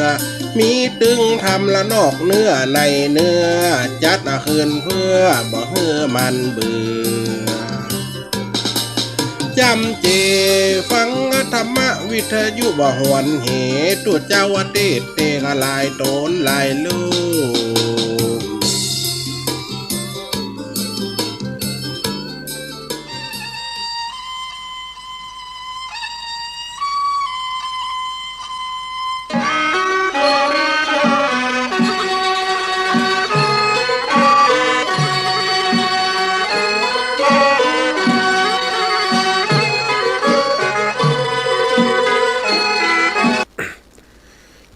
ธุสาธุอนุโมทนาพี่น้องศรัทธามาฟังตอนสองพ้องกระตั้งหนาตั้งหูพระสองฟังรอกองพระอาจารย์จะมานั่งโอพระอาจารย์จะมานั่งโอมาเนออีปล่อยแม่เนอชั่วโมงติดสองแตนตุลุงยองนะชั่วโมงติดสองแตนตุลุงยองตะกี้ได้ฟังไปเป็นมาคืนลำปางบัดได้บัดมีก็ลิงสัญญาณเนอะตอนนี้ได้ฟังกับเชียงใหม่เชียงรายกับตรังเหนือต่ออันคณะตอนนี้นะมันก็เป็นการก็ลิงสัญญาณแต่ขึ้นสีขาวอย่างเดียวเนาะอีปล่อยแม่เนาะมาได้ฟังกันต้องพูดกันตะกี้ว่าหัวได้จะได้ว่าพ่อยมยายแก้วพอยมยายแก้วผลโทรมาว่ามันได้ยินอย่างสักอย่างว่าอาจารย์ได้ยินกับควายเท่าลมปงกำเดียวหายเป็นเพลงไปเหี้ยแสดงว่าขืนลำปังมันได้ยินหรือว่ามันได้ชัดเจนแต่ตะกี้ยมแม่วันสีปีดาเนี่ยฟังอีแม่จะฟังขืนอันยำหดเด้อเพราะว่าตะกี้วันยมแม่บันอันยมแม่สีปีดาไปตั้งบันหมากเนาะฟังจะขึ้นวิไลสงก็คืนยำหัวก็ลืมถามแม่กันเมื่อกี้ลำปางอย่างเดียวกันแต่ได้ฟังกันคนละคืนนะอีปล่อยแม่เขามาต่อกันแหมน้อยนะแหมน้อยหนึ่งนะ เอาละสีกัดดังนะฮะ กินยาแก้แพ้เข้าไปมันทำงานอีปล่อยแม่สีกัดดังไปเงี้ยตะกี้เสียงจัดหมดเดินเสียงอวบๆละ อดใจฟังไอ้แม่เนื้อตัวเจ้าเป็นวัดตะกี้ได้เล่าถึงว่าควายเท่าหลมโปแข่งโดฟ่อนเจืองเนี่ยคนเฮาฟ่อนเจืองเขาจะเหมือนกับฟ่อนสาวไหมเหมือนกับฟ่อนหมุ่ยเสียงตามเหมือนกับฟ่อนเสื่องฟ่อนอะไรอย่างน่ะฟ่อนเจืองนี่เป็นตบกันนะบะเบะมันก็เป็นฟ่อนตบแข่งตบขาวิดหงละตัวแข่งดีกับไปฝืนสังขารเนี่ยถ้ามันได้เจ็บมันก็จะได้ฮักมันได้ฮักก็ได้ให้เป็นว่าจะอ่านหน่อยไปแม่เนาะเขาก็เอามาว่าเป็นกำเก่าเรากำใหม่ตัวเพื่อให้เข้าใจในบริบทที่อีปอยแม่ได้ฟังกันที่อีปอยแม่ได้สนทนาได้อันตังโสตาได้ฟังอัตมาภาพจัดไปอูไปในขณะนี้เนาะเข้าใจแล้วหน่อยปอยแม่กำว่าควายเท่าลมโปเนี่ยนะเป็นสิ่งเหมือนคนเฮาทำอะไรเกินสังขารควายเท่าน่ะลมโปอยู่เพราะมันยังหญ้าตั้งแคมตั้งตีดีกินไปซะเอากินยานหยอดยาหนามยาหนามใสทั้งหน้าแล้วกำลังแข่งขามันปอหนึ่งกับไปหลมโปมุบน้ำไหนมันจำดังจุบเปะตายสละละตายมันได้บอกปีบอกน้อง แข่งโดยฟ่อนเจืองก็คือการฟ่อนเจืองตีว่าทำอันอย่างติมันโหลดผลเกินไปถ้าเยอะทะยันฝืนสังขารอย่าเงือตัวถ้าเกิดความลำบากเนี่ยมันควรทำอย่างยิ่งในสิ่งที่ฝืนสังขารอีปล่อยอีแม่ได้ฟังแล้วในตอนที่3ในความหมายที่3อันที่4คือหมาน้อยมาหูจักสักเสือนี่อีปล่อยแม่จะเคยได้ยินก่อนหรือว่าลืมกันไปแล้วเนี่ยคนเก่าตะกี้ยายฟอนกายาย เรียนแสนต่อเนาะเอาเปิ่นกระดุนนี่ก็คงได้ยินอยู่นี่หมาน้อยมาหูจักสักเสือก็คือว่าเป็นเด็กที่ไม่เคารพผู้ใหญ่หรือไม่รู้จักที่สูงที่ต่ำไม่รู้สิ่งประมาณตนเนี่ยคนเฮาพ่อแม่ตะกอนผลสอนลูกหันคนแก่คือห้องเป็นป้าเป็นลุงคนที่เปิ่นสูงคือห้องเป็นป่อเป็นแม่จะไปถือตัวแน่จะไปทำแต่วัดตัวดีหู้วิธีอยู่เหนือคนหมาน้อยมันหูจักสักเสียมันนอนอยู่หรอเสียมันนอนอยู่หมาน้อยเข้าไปไหนมันแจ่มตายมันก็หมอกของกินเล่นมันอ่านกันเนาะมีกำแหงครบมีกำแหงไหลสู้มันไปได้อย่างเสียเนี่ยคนเฮาเป็นห้องว่าเป็นคนติ๋มหูจักเขาหลอกคนใหญ่มีในอีปล่อยแม่ตึงวันเนี่ยขนาดตู้พระเจ้าพระสงฆ์คนเฒ่าคนแก่ที่เปิ่นเฒ่าเปิ่นแก่บางคนหันเปิ่นบื้นปากบื้นคอเข้าใจโอ้ยคนเฒ่าหมดนี่เฒ่าหมดนี่ทำตัวฟังธรรมะฟังธรรมะอูธรรมะไหนอูกับเรื่องนี่แต่งไว้ใส่ฟ้าขาวเนี่ยตัวนี่มวัดว่ามเข้าสวนหูนาตาใส่หากินไปวันแรงมาจดเราเห็นละเอาขวดจิบเอาขวดจิบให้เ มหูจักที่สูงที่ต่ำเปิ้นการเหล่าว่าดำหัวปีใหม่ปีเหมือนเปิ้นเอาคนเฒ่าสมัยนี้อบตเนาะเทศบาลเปิ้นจัดเอาคนเฒ่าไปนั่งเลี้ยงหัวเลี้ยงดำหัวรดน้ำห้องโฮมเนี่ยห้มบ้านยังเปิ้นบ้านยังเขาลบมันนับถือคนเฒ่านับถือเปิ้นหัวลาตีมาก่อนเปิ้นสร้างบ้านแปลงเมืองมาก่อนเปิ้นมีความหูมาก่อนคนเฒ่าแบบยกเปิ้นสักหน่อยเนี่ยหันพระเจ้าพระสงฆ์เฮ้ยเสียเหลียงหันพ่อเป็นแม่เป็นเสียเท่าหันพระเจ้าเป็นเสียเหลียงเสียเย็นมันจะดีหน่อยปล่อยแม่นเนาะคำนี้สอนได้อยู่นะเนี่ยเปิ้นว่ามันน้อยมันหูจักสักเสียเล่นหน้าเล่นตาคนใหญ่เปิ้นเล่นตัวเล่นเปิ้นคนใหญ่ปุ่มเดียวกันเต่าเดียวกันกะเละเดียวกันเปิ้นอู้กันถามกันเล่นกันคิงหากะมึงกูกะเฮาเป็นละอ่อนจะไปเล่นอย่างเปิ้นไปห้องเปิ้นซอยน่ะอย่างปลาแก้วน้ำปูน่ะห้องเปิ้นคนใหญ่เปิ้นห้องกันอันสุมาเนอะอีแก้วน้ำปูอีมูนขี้แห่เราเป็นละอ่อนจะไปเล่นเปิ้นโคตรนี่มันจับหูอ๋อไอ้ล่าเนี่ยไอ้น้อยนี่เป็นคนเจ้าใดเป็นคนเจ้าใด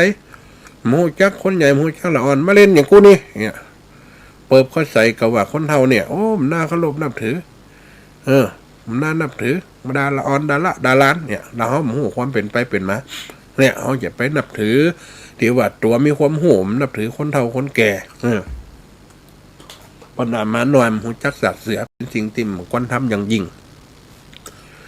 อันที่ห้าคือเป็นว่าตัวเป็นปูไข่นิบอย่างแมงป่อง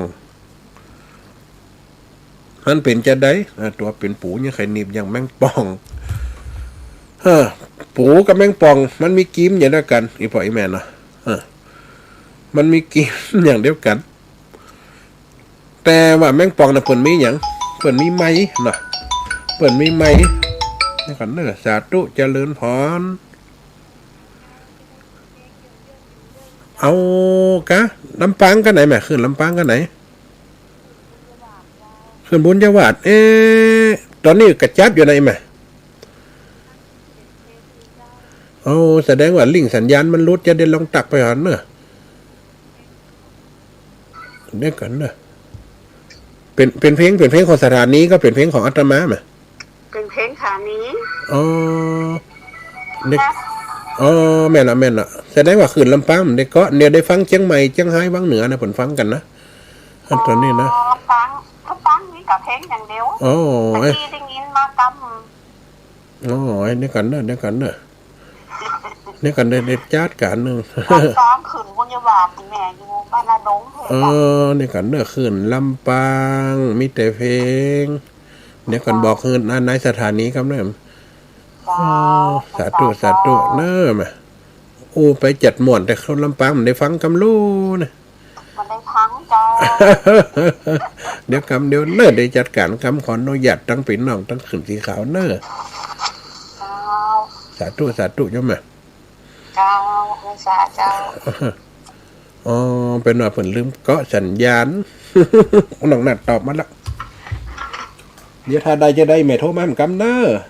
เจ้า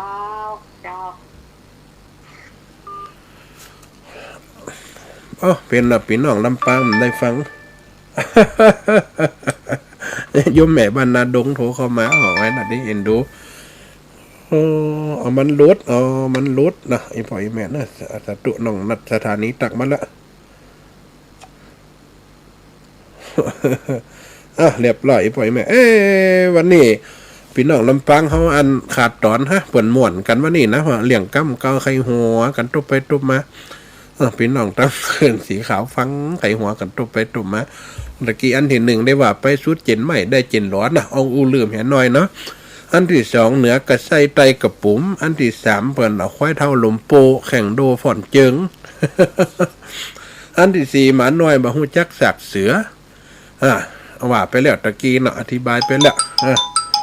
แล้วกันเนอะสาธุโยมแม่เจ้าสัตว์แล้วเนาะเจ้าสาธุ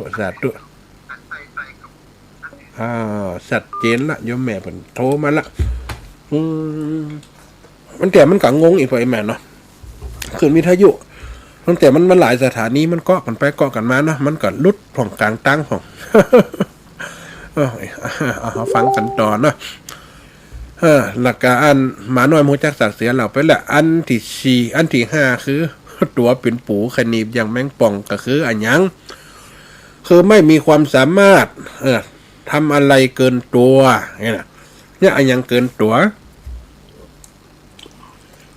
เนี่ยอันยังพอบ้านพอเมืองหูประมาณตัวเก่า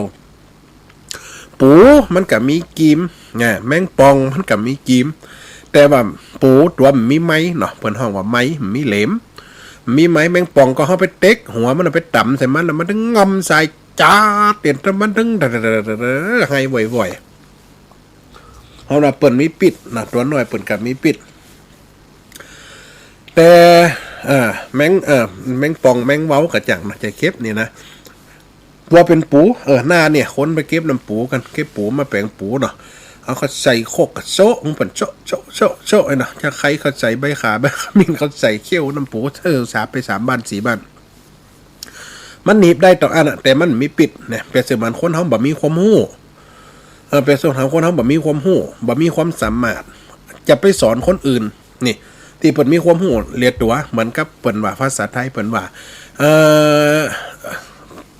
เนนน้อยสอนสังฆราชเนี่ยสังฆราชเป็นผู้หู้เป็นผู้คล้องนะเขาไปสอนเปิ่นอวดหู้เลยเปิ่นเนี่ยบางคนเนี่ยคือว่าตัวเป็นปูขนีบอย่างแมงป่องมันก็คนปัญญาอ่อนมาสอนคนลวกนี่มันเป็นไปไม่ได้นักเรียนจะไปสอนครูมันกำถูกยังเปิ่นว่ามีอันยังก็มีกำเลนกันเปิ่นว่าอันคนผีสึงมีลูกเนี่ยคนบัดเต็มบาดมีลูกปอมึงเฮ้ยนะพอละออนเอาปูมาเล่นนะมันเป็นยังปูมันนีบเจ็บเนี่ย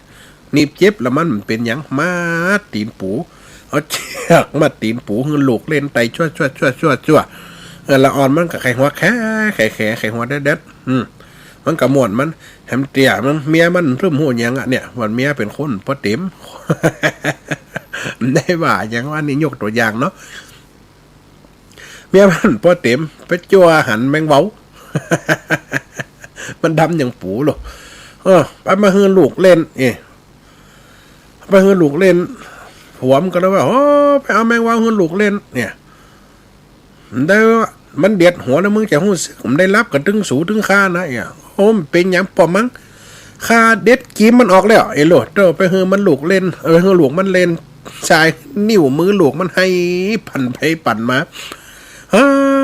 ตัวดำๆนะนี่มีปิดเห็นเนาะไอ้เนาะ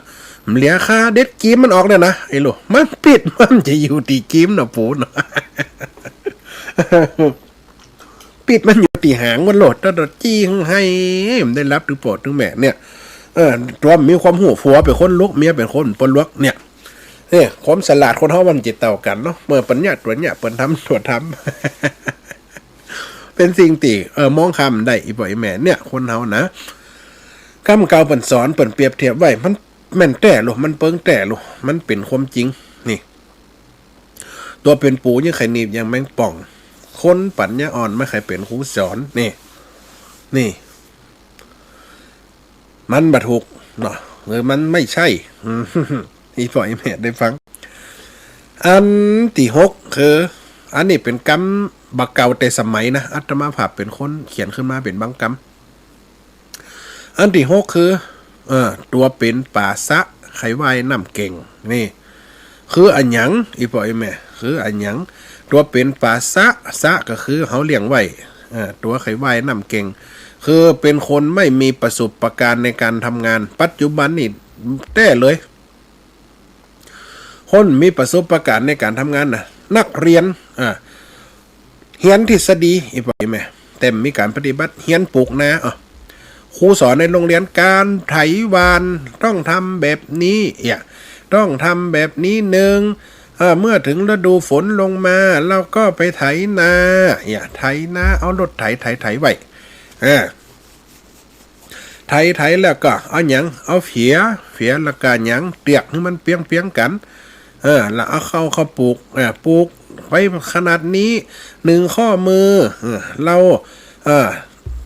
เอาก้าดำลงไปหรือว่าเต็กกาลงไปเต่าอี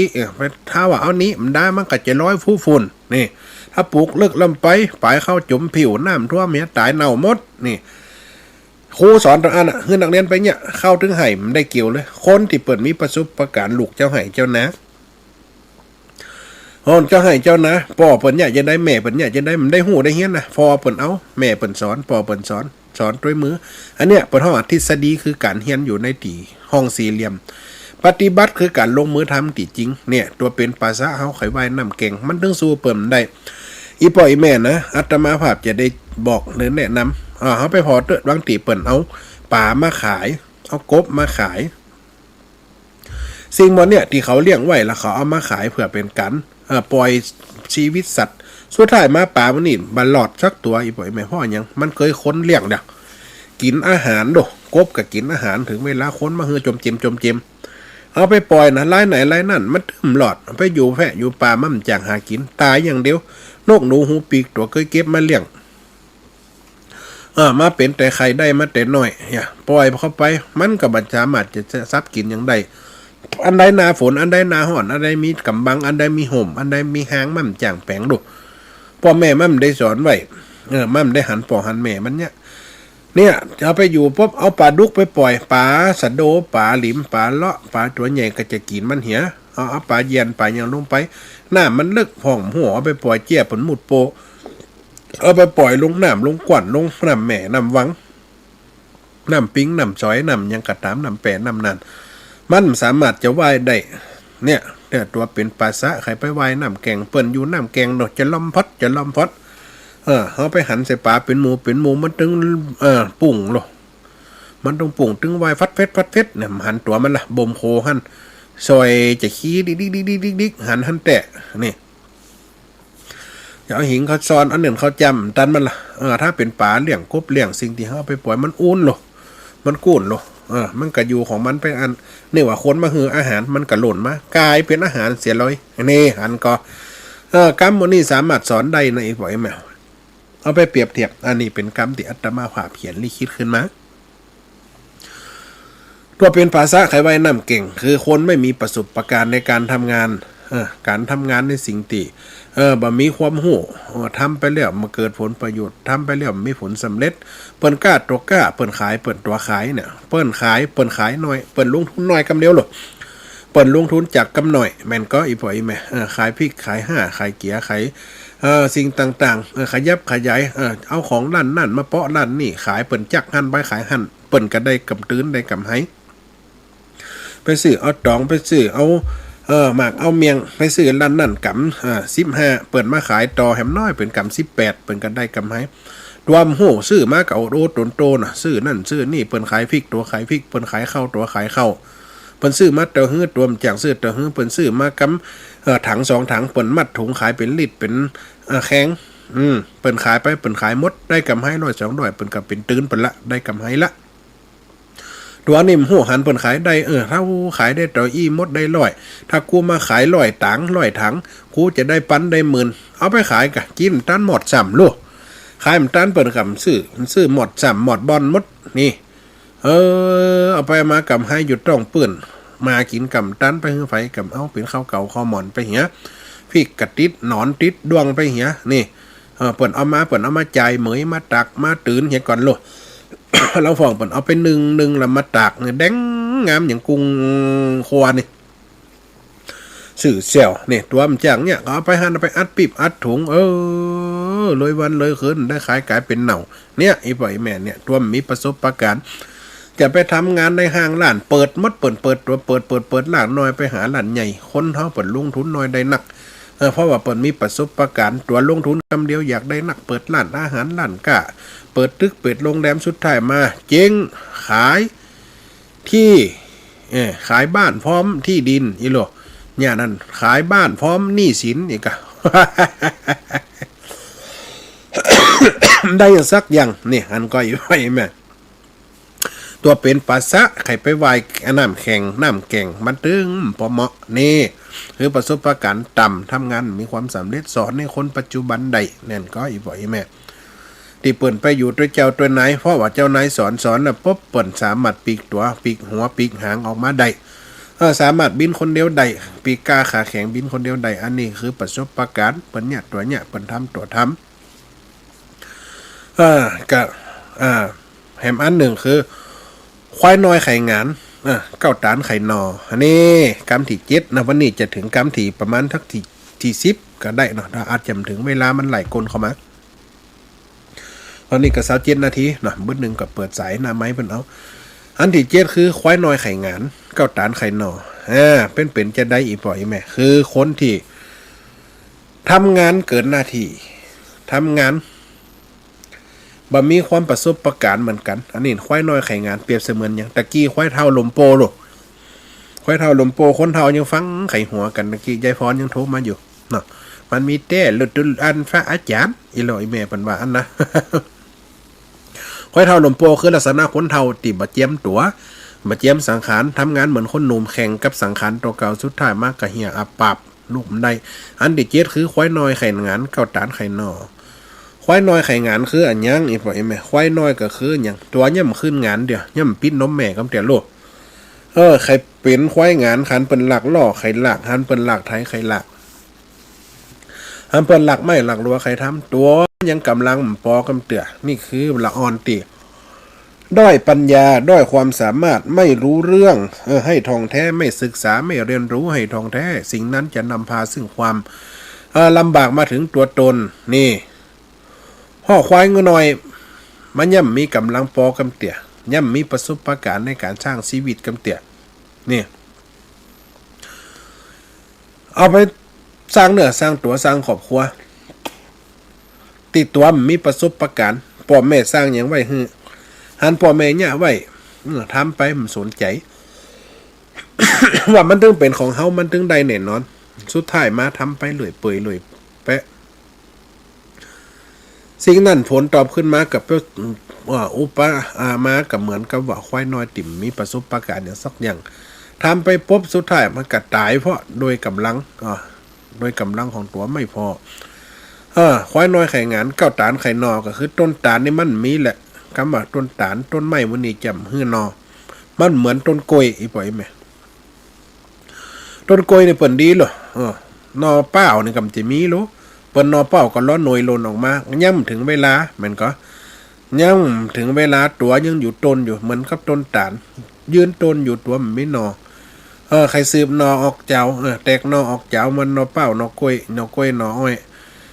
มันเป็นไปมันได้อีปล่อยแม่มื้อนี้เปิ้นออกตัดตาดูหันก็อีปล่อยแม่เข้ากล้วยเข้าอ้อยนี่เปิ้นเอามาใส่งานมงคลเปิ้นเอามาใส่งานมงคลไปเสมือนหยังนอกล้วยนออ้อยต้นเดียวก่อเดียวมีผลประโยชน์นั่นนะคนเฮาต้องทำตัวเหมือนกล้วยไหนปล่อยแม่นอกล้วยปะน่ะลูกแต้นนอปอแต้นเจ๋านี่เข้ากล้วยถ้าอยู่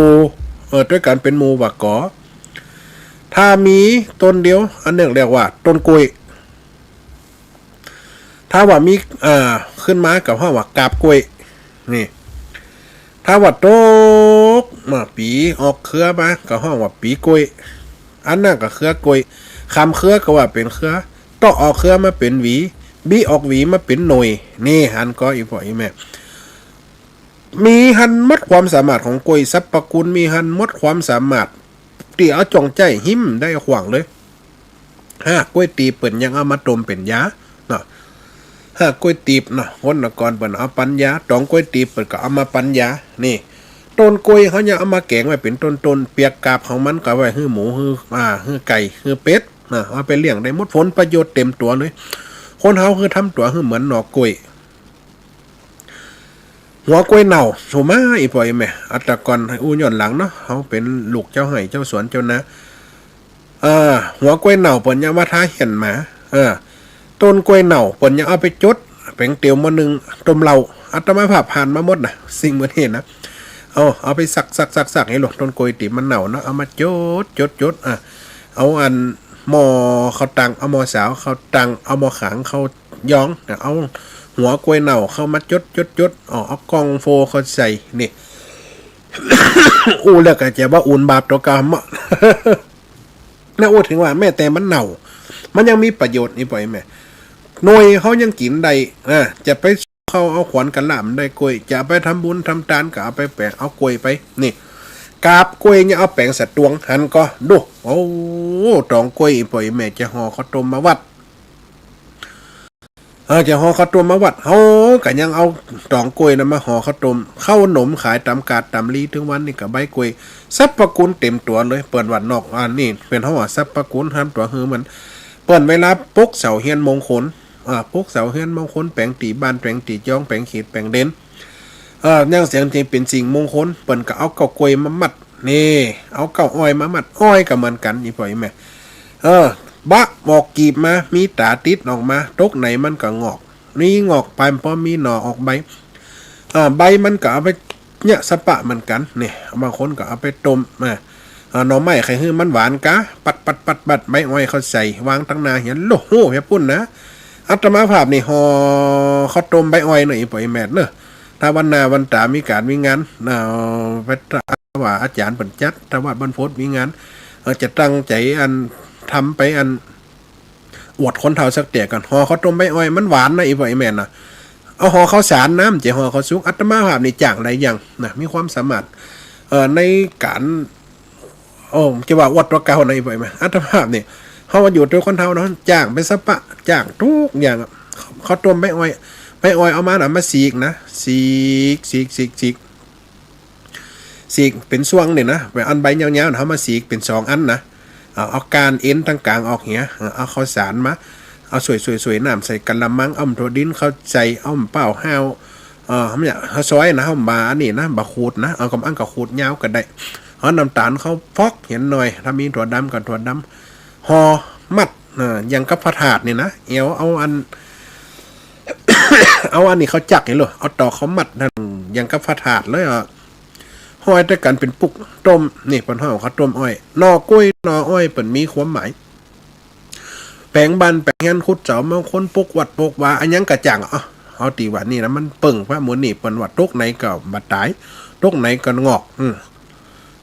ตกไหนก็มีเจ้ามีหนอออกมาเนี่ยทำตัว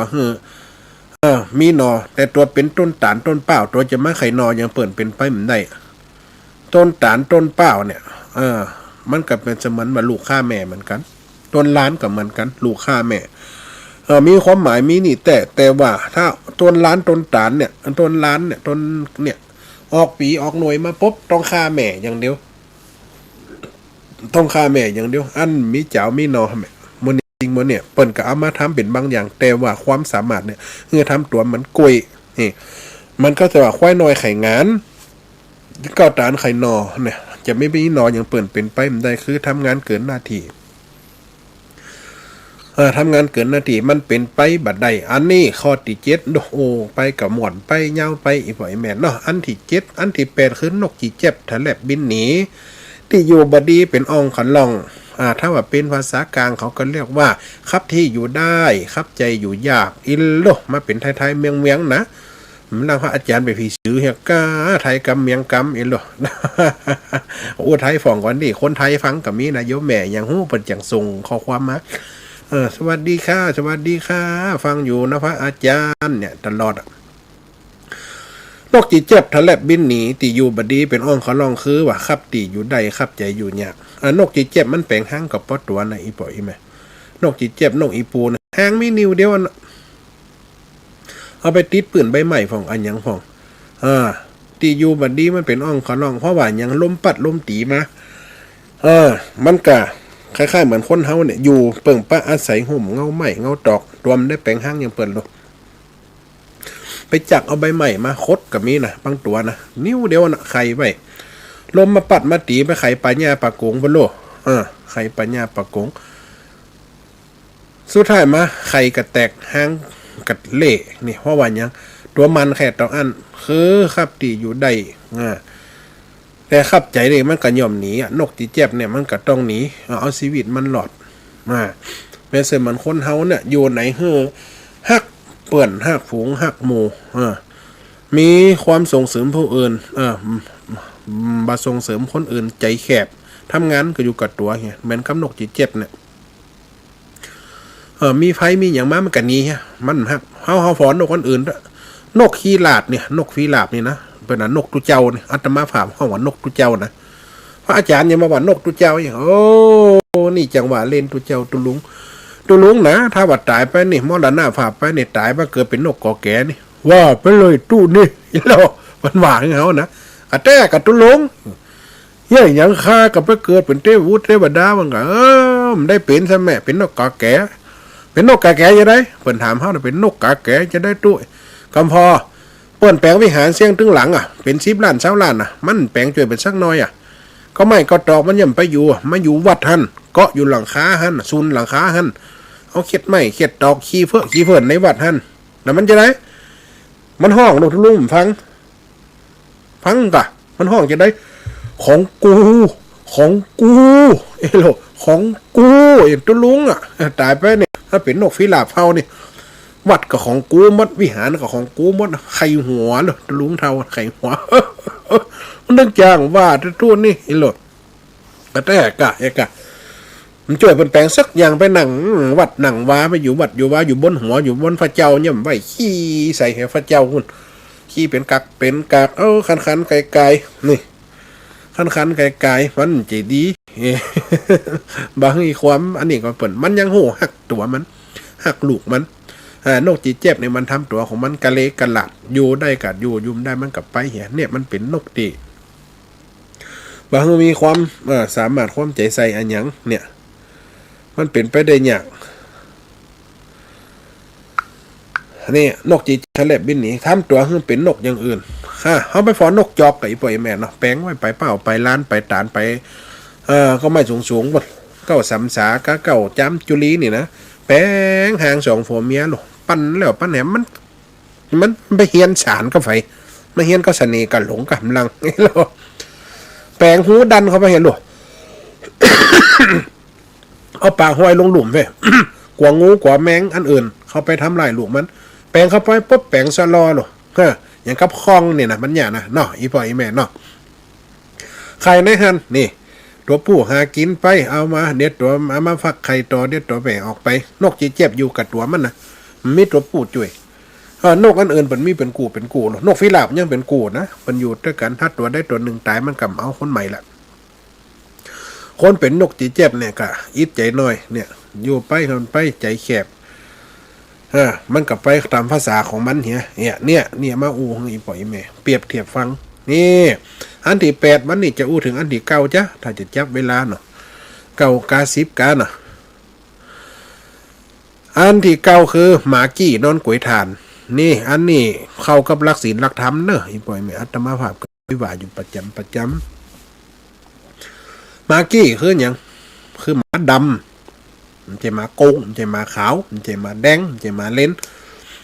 ตัวดึงดำอยู่หันไปนอนก๋วยทานอันได้เป็นทานอันได้เป็นหมาพ่อมหูเลี้ยงเนี่ยก็คืออันยังคนที่ห่างไกลศีลธรรมนำพาซึ่งความไปมืดมามืดเปรียบเสมือนคนเขาเกิดมาตึงจัดเคยทำบุญสร้างความดี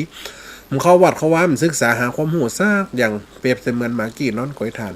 คนติ่มเขาวัดมันเขาว่ามันศึกษาธรรมะมันไปท่องธรรมมันเคยเฮือดตานเคยรักษาศีลเคยภาวนามันเคยเมตตากับสิ่งหมู่นี้เปรียบเสมือนกับคนที่ดำแล้วกับดำแหมฮะเนาะเนี่ยเปิ้นว่านะเกิดมาเปิ้นเฮือล้างบาปล้างกรรมล้างได้สิ่งติ่มดีชำระมันออกไป ชำระมันออกไปคะสะล้างมันออกไปกลายเป็นสิ่งที่ดีแต่ว่ามากี้เนี่ยไปนอนก๋วยทานเนี่ยเป็นเสมือนคนที่บ่ฮู้รักศีลบ่ฮู้รักธรรมบ่ทำในสิ่งที่เป็นประโยชน์ต่อตัวเองและสังคมประโยชน์ต่อตัวเองคืออันยังก็คือว่าบ่ได้สร้างบุญไว้คนเฮามาสร้างบุญไว้ในจัดนี้อดีตจัดมาได้สร้างแหมเปรียบเสมือนคนตีหญ้านาเตือเดียวเข้ากุ้มกินกับสุดท้ายมากระตุกอยากฝากกันไปขอไฟกินกำได้มาเมื่อเสมือนกันที่อยู่เป็นมนุษย์เกิดเป็นมนุษย์เปิ่นฮื้อเกิดมาเพื่อสร้างบุญสร้างความดีเปิ่นฮื้อมาสร้างในสิ่งที่ควรอยู่ในศีลธรรมตัวมันสร้างไว้ทุกอย่างเมื่อมันหมดตัวเอาไปใจให้หมดเปรียบเสมือนน้ำมันเปรียบเสมือนรถที่มันหมดน้ำมันมีกามมีศีลสักอย่างขายได้กับเต่าอันบ่มีติเติมน้ำมันไหนตัวมันได้ซื้อไว้บ่ได้ตุนไว้เหมือนกับเนี่ยเดินทางต่อไปได้ยากคนที่เป็นมากี้ก็คือคนที่มาฮู้ลักษณะของกองศีลกองธรรมที่เป็นธรรมะสิ่งที่เป็นสาระประโยชน์สิ่งที่จะฮื้อโทษก็เต่าอันเสียว่ากินเหล้าเมายาพิษศีล5บ่สนโลก อุปโภคบริโภคในสิ่งที่ไม่สิ่งที่บ่ดีบ่ดัก พิษศีลพิษธรรมนำมาถึงความเดือดร้อนแก่ตนเองเนี่ยมากี้น้อยกวยทานอันใดเป็นมินอันใดเป็นหมาบ่ฮู้เรื่องเลยเพราะตัวดำอยู่หันดำแล้วตัวก็จะไปป้าคนอื่นดำแหมตัวไปนอนกวยทานคนบ่ฮู้ว่ามาตัวนี้ไปนอนกวยทานมาไปนุไปหอบไปอุ้มป๊บเสื้อผ้าก็ย่อมเปลี่ยนเป็นมินเป็นมอมไปนอนเต็มคันใดก็กลายเป็นมินคนไปสุมาไปปะไปหย่ำไปเหยียบมันก็ย่อมติดตีนขึ้นบ้านเป็นสิ่งตีดำเป็นเสมือนคนเฮาตีเอาความชั่วไปเปดเปื้อนกับคนอื่นตัวเกิดมาดำแล้วตัวก็เอาความดำโอ้ไปหยะมันอย่างบุญไปทำมันอย่างบุญได้อย่างหันคนเฮามันนี่ได้สุขสบายอย่างรู้เนี่ยมันกำสบายแล้วมันก็เจ็บหันรู้มันก็จะตายหันรู้เนี่ยอันนั้นเป็นผู้พกรรมน้ำเก่าเปิ้นจะไปว่าอาจารย์โอ้ยข้ามเจียเนี่ยบางคนจะให้คนอื่นดำไปตัวมืดไปตัวเห็นหมดนี่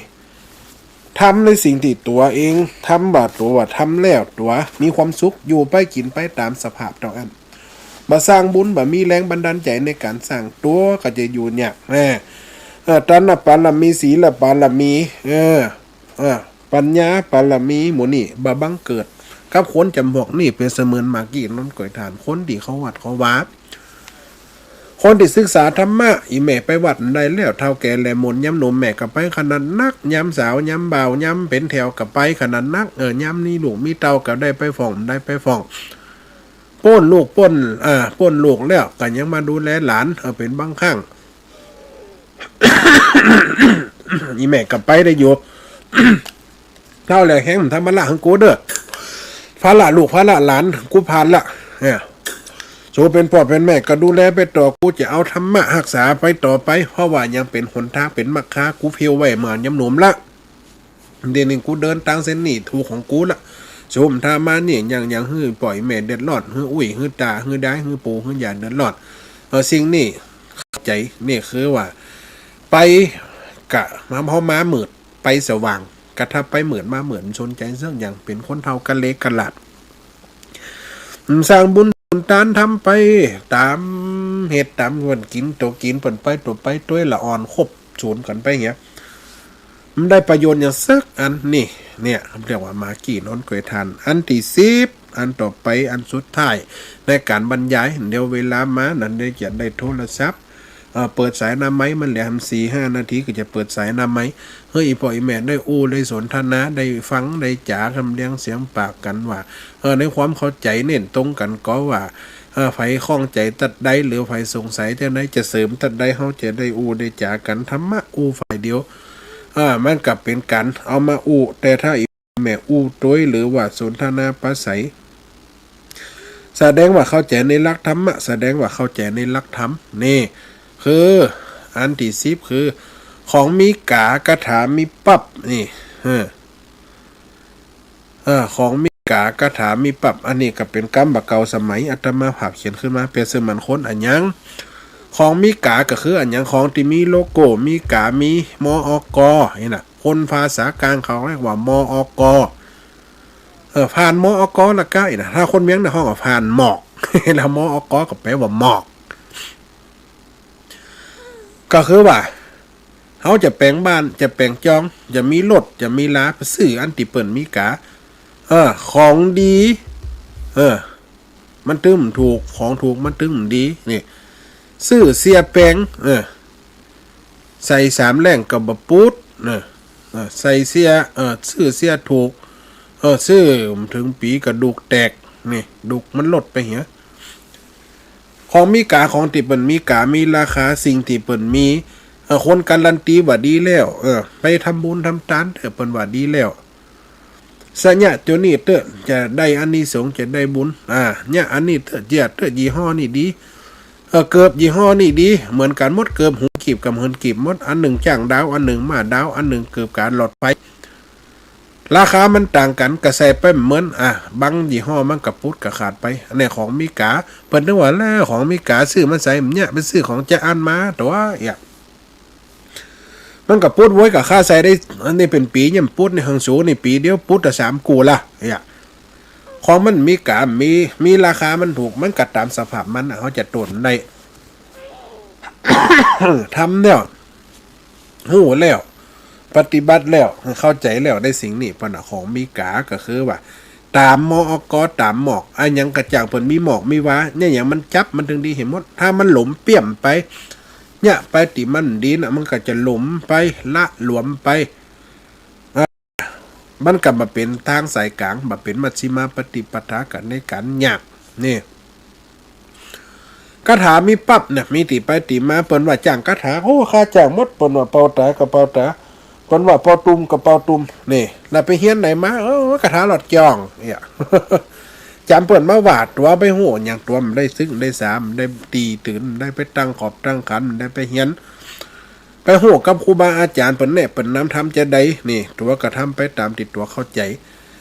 เปิ้นว่าวัดหูคาถาบ่หูสักวะนี่มันบัดดีนี่วัดหูคาถาบ่หูสักวะมันจะอ้างอันกินตำรานะอีปออีแม่เนาะมันเติมถูกบ่ฮู้สักว่าใครเฮียนคาถานี่ไม่ได้แต่งนำมาสิ่งความเจริญเลยมื้อนี้นะ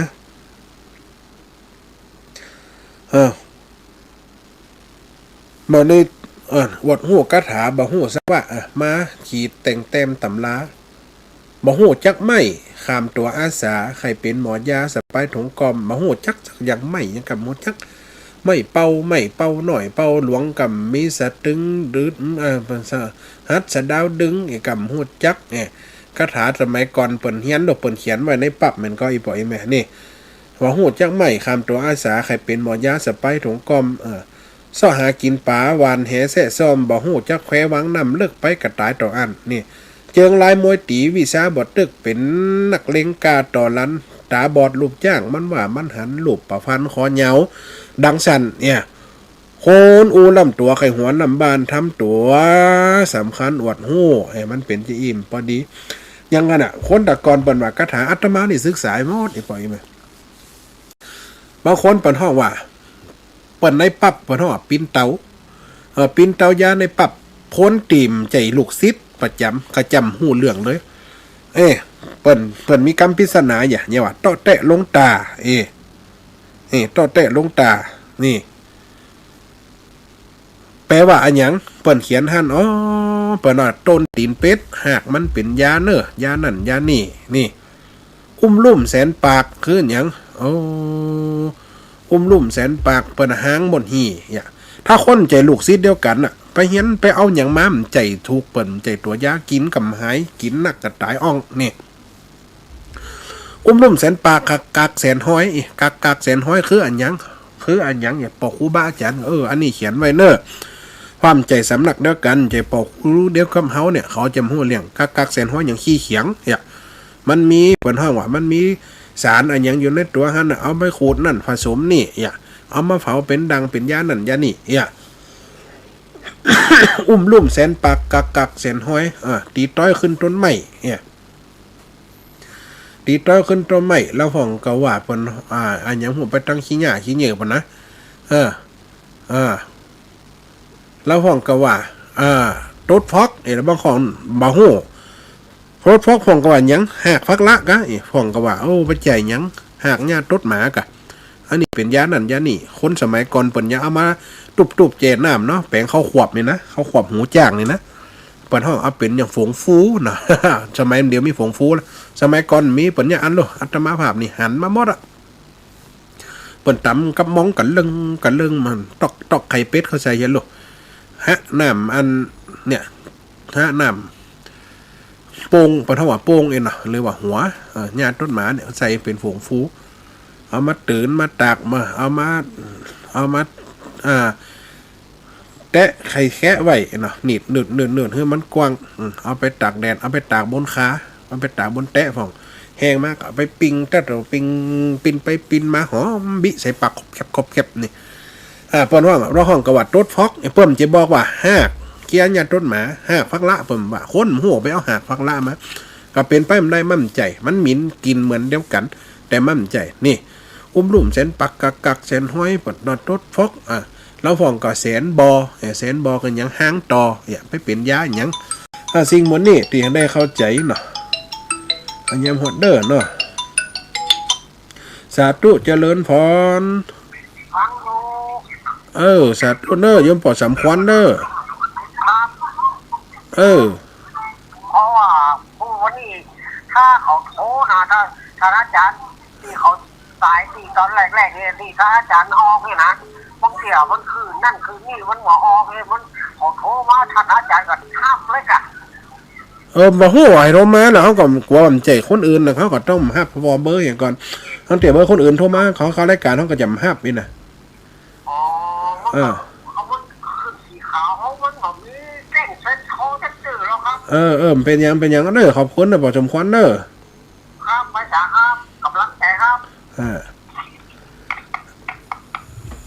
มันจะแก่งเขาเซตแต่ซะอย่างต้องเตียว่าเปิดมาจองขันกะเปิดมาถามอยู่วัดก่อวันผูกจะอันจะอีก็เขาจำฮับเตียเพราะมันเป็นการรบกวนนี่เนาะเขาฟอเบอร์ให้ก่อนถ้าเบอร์เตียให้คุ้นเขากะฮับนี่น่ะอีปอยแม่เนาะเวลาก็จะหมดจ้าหมดนี่โทรเข้ามาลุบๆโอ้จะหมดแต่นะเหลือตั้งปลายน้อยเดียวเนาะได้ไปเห็นน้อยเนาะยายฟอนตะกี้กับโทรกรรมนะสาธุอย่างจ้าอาจารย์กระเพาะนะ เป็นกระเพาะ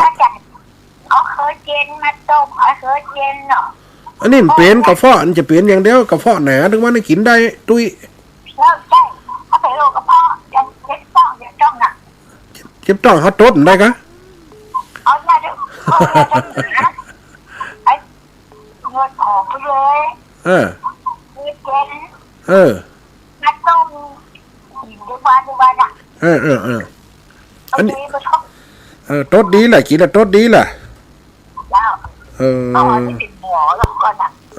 ปอเป็นหมอโอเคแถวช้ำหมด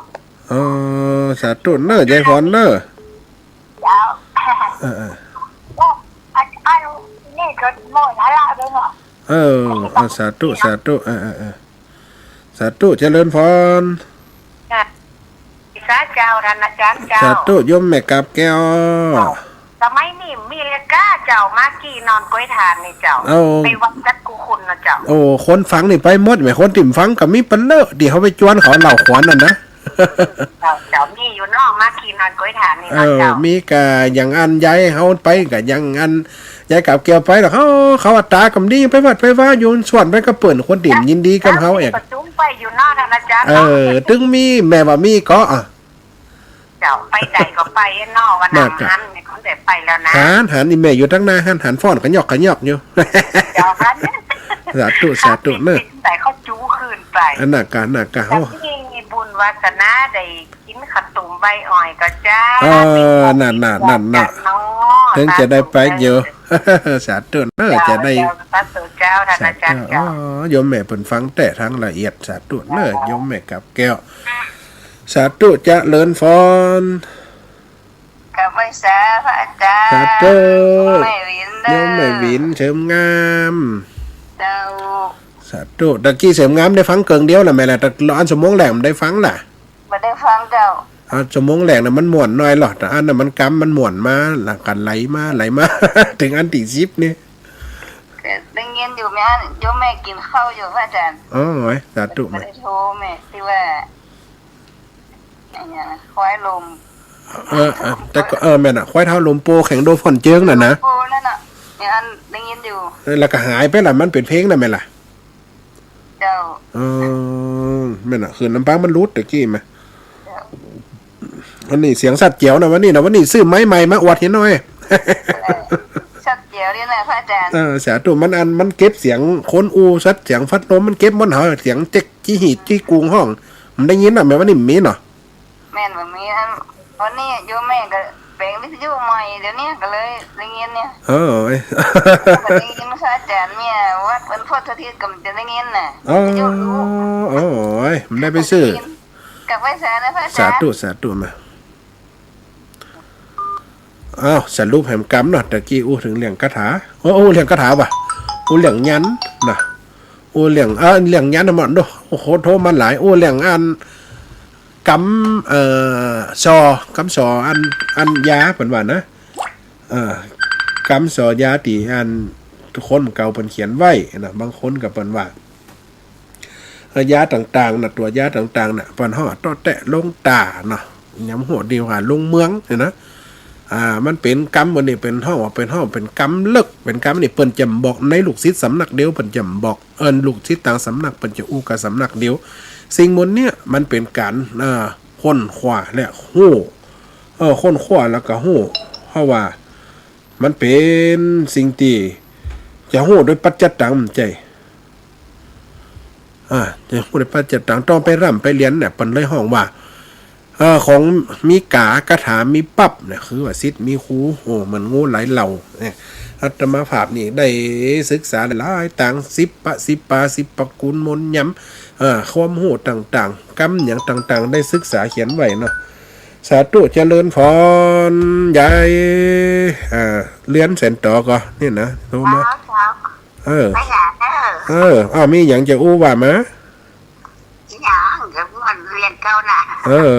เปิดให้โอเฮือถามเปิดให้ศึกษาเฮืออันนี้ข้องใจเฮือถามแม่นก็แม่นนะเพราะยังถามต้องถามยังย้ายกับแก้วนะเปิดหูให้เปิดยังจำเลยเพราะว่าเขาต้มต้องอ้อยเปิดก็ว่าเปิดก็ยังจำคนเฒ่าวันนี้ฟังได้โลนี่จดไว้ตัวเด้อแล้วแม่มันนั่นอาจจะจำมันแน่รู้นะจดด้วยกะสาธุหายวันหายคืนนะยายเนอะสาธุเนอะนั่นแหละเขาฟังเนี่ยสรุปแห่งกรรมเนาะอันที่หนึ่งคือสุดจินไม่ได้จินหลัวอันที่สองคือเหนือกระไซไตกระปุ๋มอันที่สามค่อยเท้าหลุมโปแข่งดูฝนเจิงอันที่สี่หมาน้อยบ่หูจักสักเสืออันที่สี่ที่ห้าก็คือตัวเป็นปูไข่หนีบอย่างแมงป่องอันที่หกป่าสะไข่ไว้น้ำแกงอันที่เจ็ดควายน้อยไข่งานอันที่เก้าตานไข่นออันที่แปดคือนกที่เจ็บทันแลบบินนี้ที่อยู่บดีเป็นอ่องขันล่องอันที่เก้าหมาขี่นอนกล้วยทานอันที่สิบคือของมีกากระถามีปั๊บเนาะได้ฝากไว้เวลาหมดเวลาอีป่ออีแม่ได้ตั้งใจฟังกับอนุโมทนาเนื้อในความหูบางอย่างกับหลับลื่นหูบางอย่างกับสะดุดหูที่อาจจะบรรทุกอารมณ์กันขู่ค้นคืนลักธรรมเขาเอานำมาเข้ากับกำปืนบานเพื่อจะเอาไว้สอนจิตสอนใจลากันไปเนื้อเสียงอาจารย์เสน่ห์การหลงขอยุติการบรรยายในวันนี้ค่ำคืนนี้แตนตัวตุลุงยองก็ขอ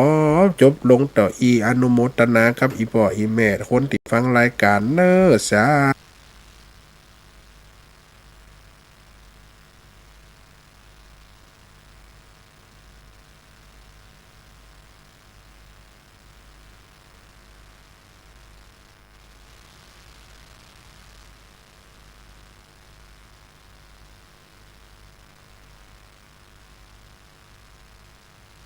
ขอยุติการบรรยายในวันนี้ค่ำคืนนี้แตนตัวตุลุงยองก็ขอจบลงต่ออนุโมทนาครับอีป่ออีแม่คนที่ฟังรายการเน้อสา